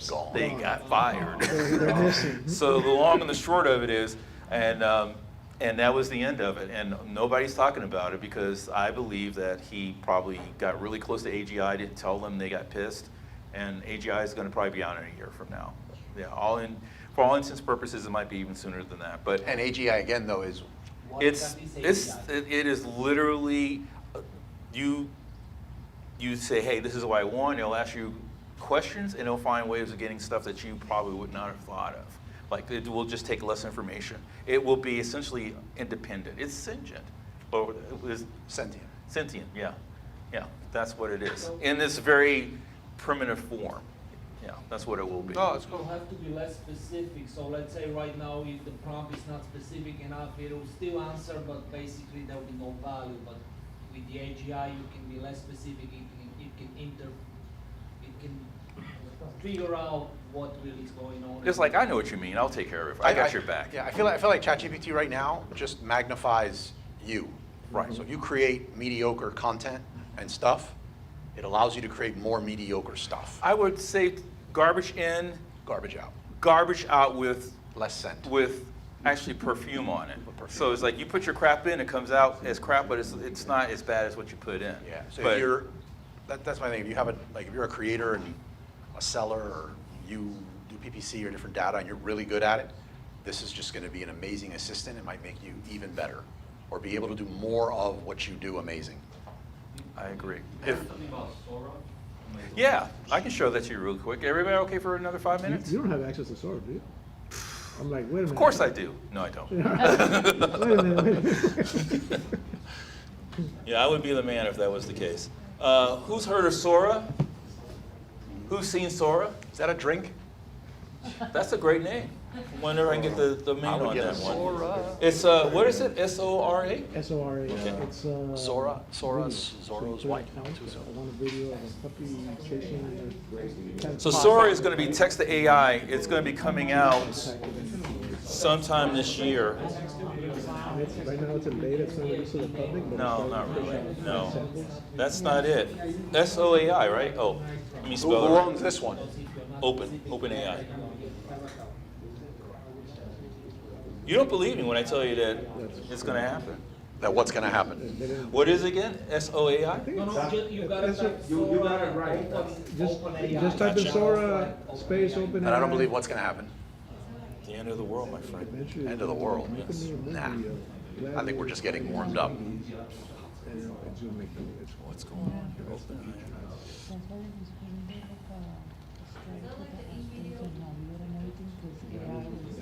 I'm sorry, what was that? No, NVIDIA. NVIDIA, you want to talk about NVIDIA while I'm doing this? No. Okay, no? NVIDIA is the company that makes the software for a lot of this stuff. It was really nowhere. It's one of the most valuable stocks on the market right now, right? Did it bypass Microsoft? I think it's bypassed everything. Yeah. Bypassed everything. Yeah, and what It's right up there with God and like. What the CEO recently said, I was saying this earlier, was he said, if your kids are going to school, there's no need for them to learn programming. He said that last week. Yeah. Brian, every product goes through a necessary programming, so saturation That's happening right now. You do a code for a website, and it'll give you a cell phone just reached the top of the S-curve. the thing that just programming it usually has to fix that problem. Got a long way to go. Having a code, You put it in there and start asking ChatGPT, I got a problem with this. I think I've always been bullish on like stories and like whether you're incorporating into content or like using it to compel someone to buy your product or your images on your product detail page, your copy, like story matters. And if you do any of that without story, then you have some flat content anyway. So I think with AI, I think story is going to be even more important. Now it's reading understanding images, and you can ask, if you, for marketing purposes, tell me what, analyze the image, and I need, to be able to sell this and target this and this and that. I need to tell you the image is good, but you can change it this way, it is, and even search results now in Google, it's not only the keywords, it's also the image that is, because Google is powerful enough to understand what the image is showing. So it's a mix of keywords and images. So everything's changing. I'm just going to, that's the opening scene. Can you see what that is? It's a flock of paper airplanes. What's the prompt for that? Do you see it? No? They say it's in beta test right now. It's not out to everybody yet. I think they're learning a lesson from like Gemini came out too fast. Gemini's got their asses kicked. Yeah. So just to let you know, I love, what's the name of it? Midjourney. I'm on their office hours every week. And what they said was they saw, this was last week, the CEO saw the best that they had, and he said it's crap compared to what he's got. Wow, really? And it's coming out within 6 months. He's like, we will be out in 6 months. This is Sora's crap. the best Sora that they show is like, this is crap. Can you get that guy to get it off Discord? Because Discord's a pain in the ass. Yeah, it's off of Discord. Is it? Yeah, if you could, yeah. Midjourney? Yeah. I'm sorry, if you got 1,000 images or more, it's off. You It's said off. I gotta try Yeah. it. You're on it, right? I gotta try it. You just told me about it. Right? Yeah. I have an unspeakable amount of images. I have 18,000 images. So that's a lot. So if you get over 1,000, you get off. Well, the first one was 10,000. So I got off maybe 3 months, maybe, it may have been 2 months or 3 months ago. And then they brought it down to 5,000, and they just recently brought it down to 1,000. If you've been on it for a year, you probably have access to it. You just go into Discord /info, and it'll show you the amount of photos that you, I'm sorry, images that you have, and then you can go from there. Any questions? No, I think that's a. Yes. Let's back to the ChatGPT. Yes. So, we have different clients, and we have new products that we never met before, or updated products with a new function. So for an inspection company, always need to catch up what kind of problems or issues happen. So can you ask a ChatGPT to search the negative reviews from Amazon to help us to create a checklist based on those defects? Absolutely. Yeah, absolutely. Maybe that's a microphone system products and search out those defects, bad reviews, negative reviews to collect us for us to make a checklist. Yes, so that's one of the things we talked about before. It's an excellent way to develop a product. So I've got my competition's making paper airplanes. What I want to do is get all their reviews. I want to see what challenges they've had with their 3-star, 2-star, and 1-star ratings, and then be able to. Did I tell you guys I work for a company named? What was the name of that company I worked for? Oh, you're talking about I Love to Review? Yeah, I used to work for a company called I Love to Review. So that was the #1 ranking and review site on Amazon. Yeah, we used to do reviews. So long and the short of it was I had a ton of customers. I was able to see. That's where I learned it way back before this was around. So you can literally look at 3, 2, 1-star reviews, and then you can say what are the challenges, what are the difficulties. 4 and 5, what are the the victories, and then you can look to see if there's those. You can check for those defects. Absolutely. There's one other thing I want to bring up: hallucinations. You want to talk about it? No. Okay. So you want to check everything because basically the program is built on information that it has. Most people think that ChatGPT, first of all, it has scraped everything that's on the internet. That's why it's being sued by so many people. It has gone behind firewalls, looked at every article that's ever been published by everything that's out there, including the New York Times, Washington Post, the whole 9 yards. So what it does is it sometimes hallucinates and it believes that it has something that's not true. So I'm going to try to clean this up. Let's just say that, because what it did recently can be pretty highly offensive. Let's say that it had something lightweight. Let's say that it had an Amazon tribe of what we would call women in the Amazon sphere, and they're all teenage boys, right? It's like inappropriate. Their Amazon women are known to be tall women, right? Like what you would see on Wonder Woman. Same thing happened when they went to World War II and they showed folks that were fighting for the Nazis that obviously were never in the Nazis. Oh, yeah. Never in the Nazis. There are Nazi uniforms on people or like that just didn't happen. Right. So it does hallucinate on occasion. You have to make sure that you check it. Does that make sense to everybody? I think I kept that as unoffensive as, even when I saw it, I was like, what the hell? Yeah. It was, did you see it? Yeah. It was pretty nasty. Yeah. Anyway, I think that's going to, the other thing is if you're not really well versed in Excel, you can put information into it and ask it what you want it to do. Like, give me information, I just don't know how to use pivotal charts or tables or scatter shots or the other stuff. You can ask it to do it and it'll take care of it. I think that's everything. We're all good? Yeah. All right. Thanks, guys. We're going to wrap up the stream. I don't know if Brian's able to stay for a little bit and hang out. Yeah, I can hang out. But if not, we're going to stay here networking, get to meet everybody. Any questions you have for BD Inspection before they go, feel free. And for the speaker, anything AI related, thank you. If you guys have any questions, make sure you join the Telegram group and just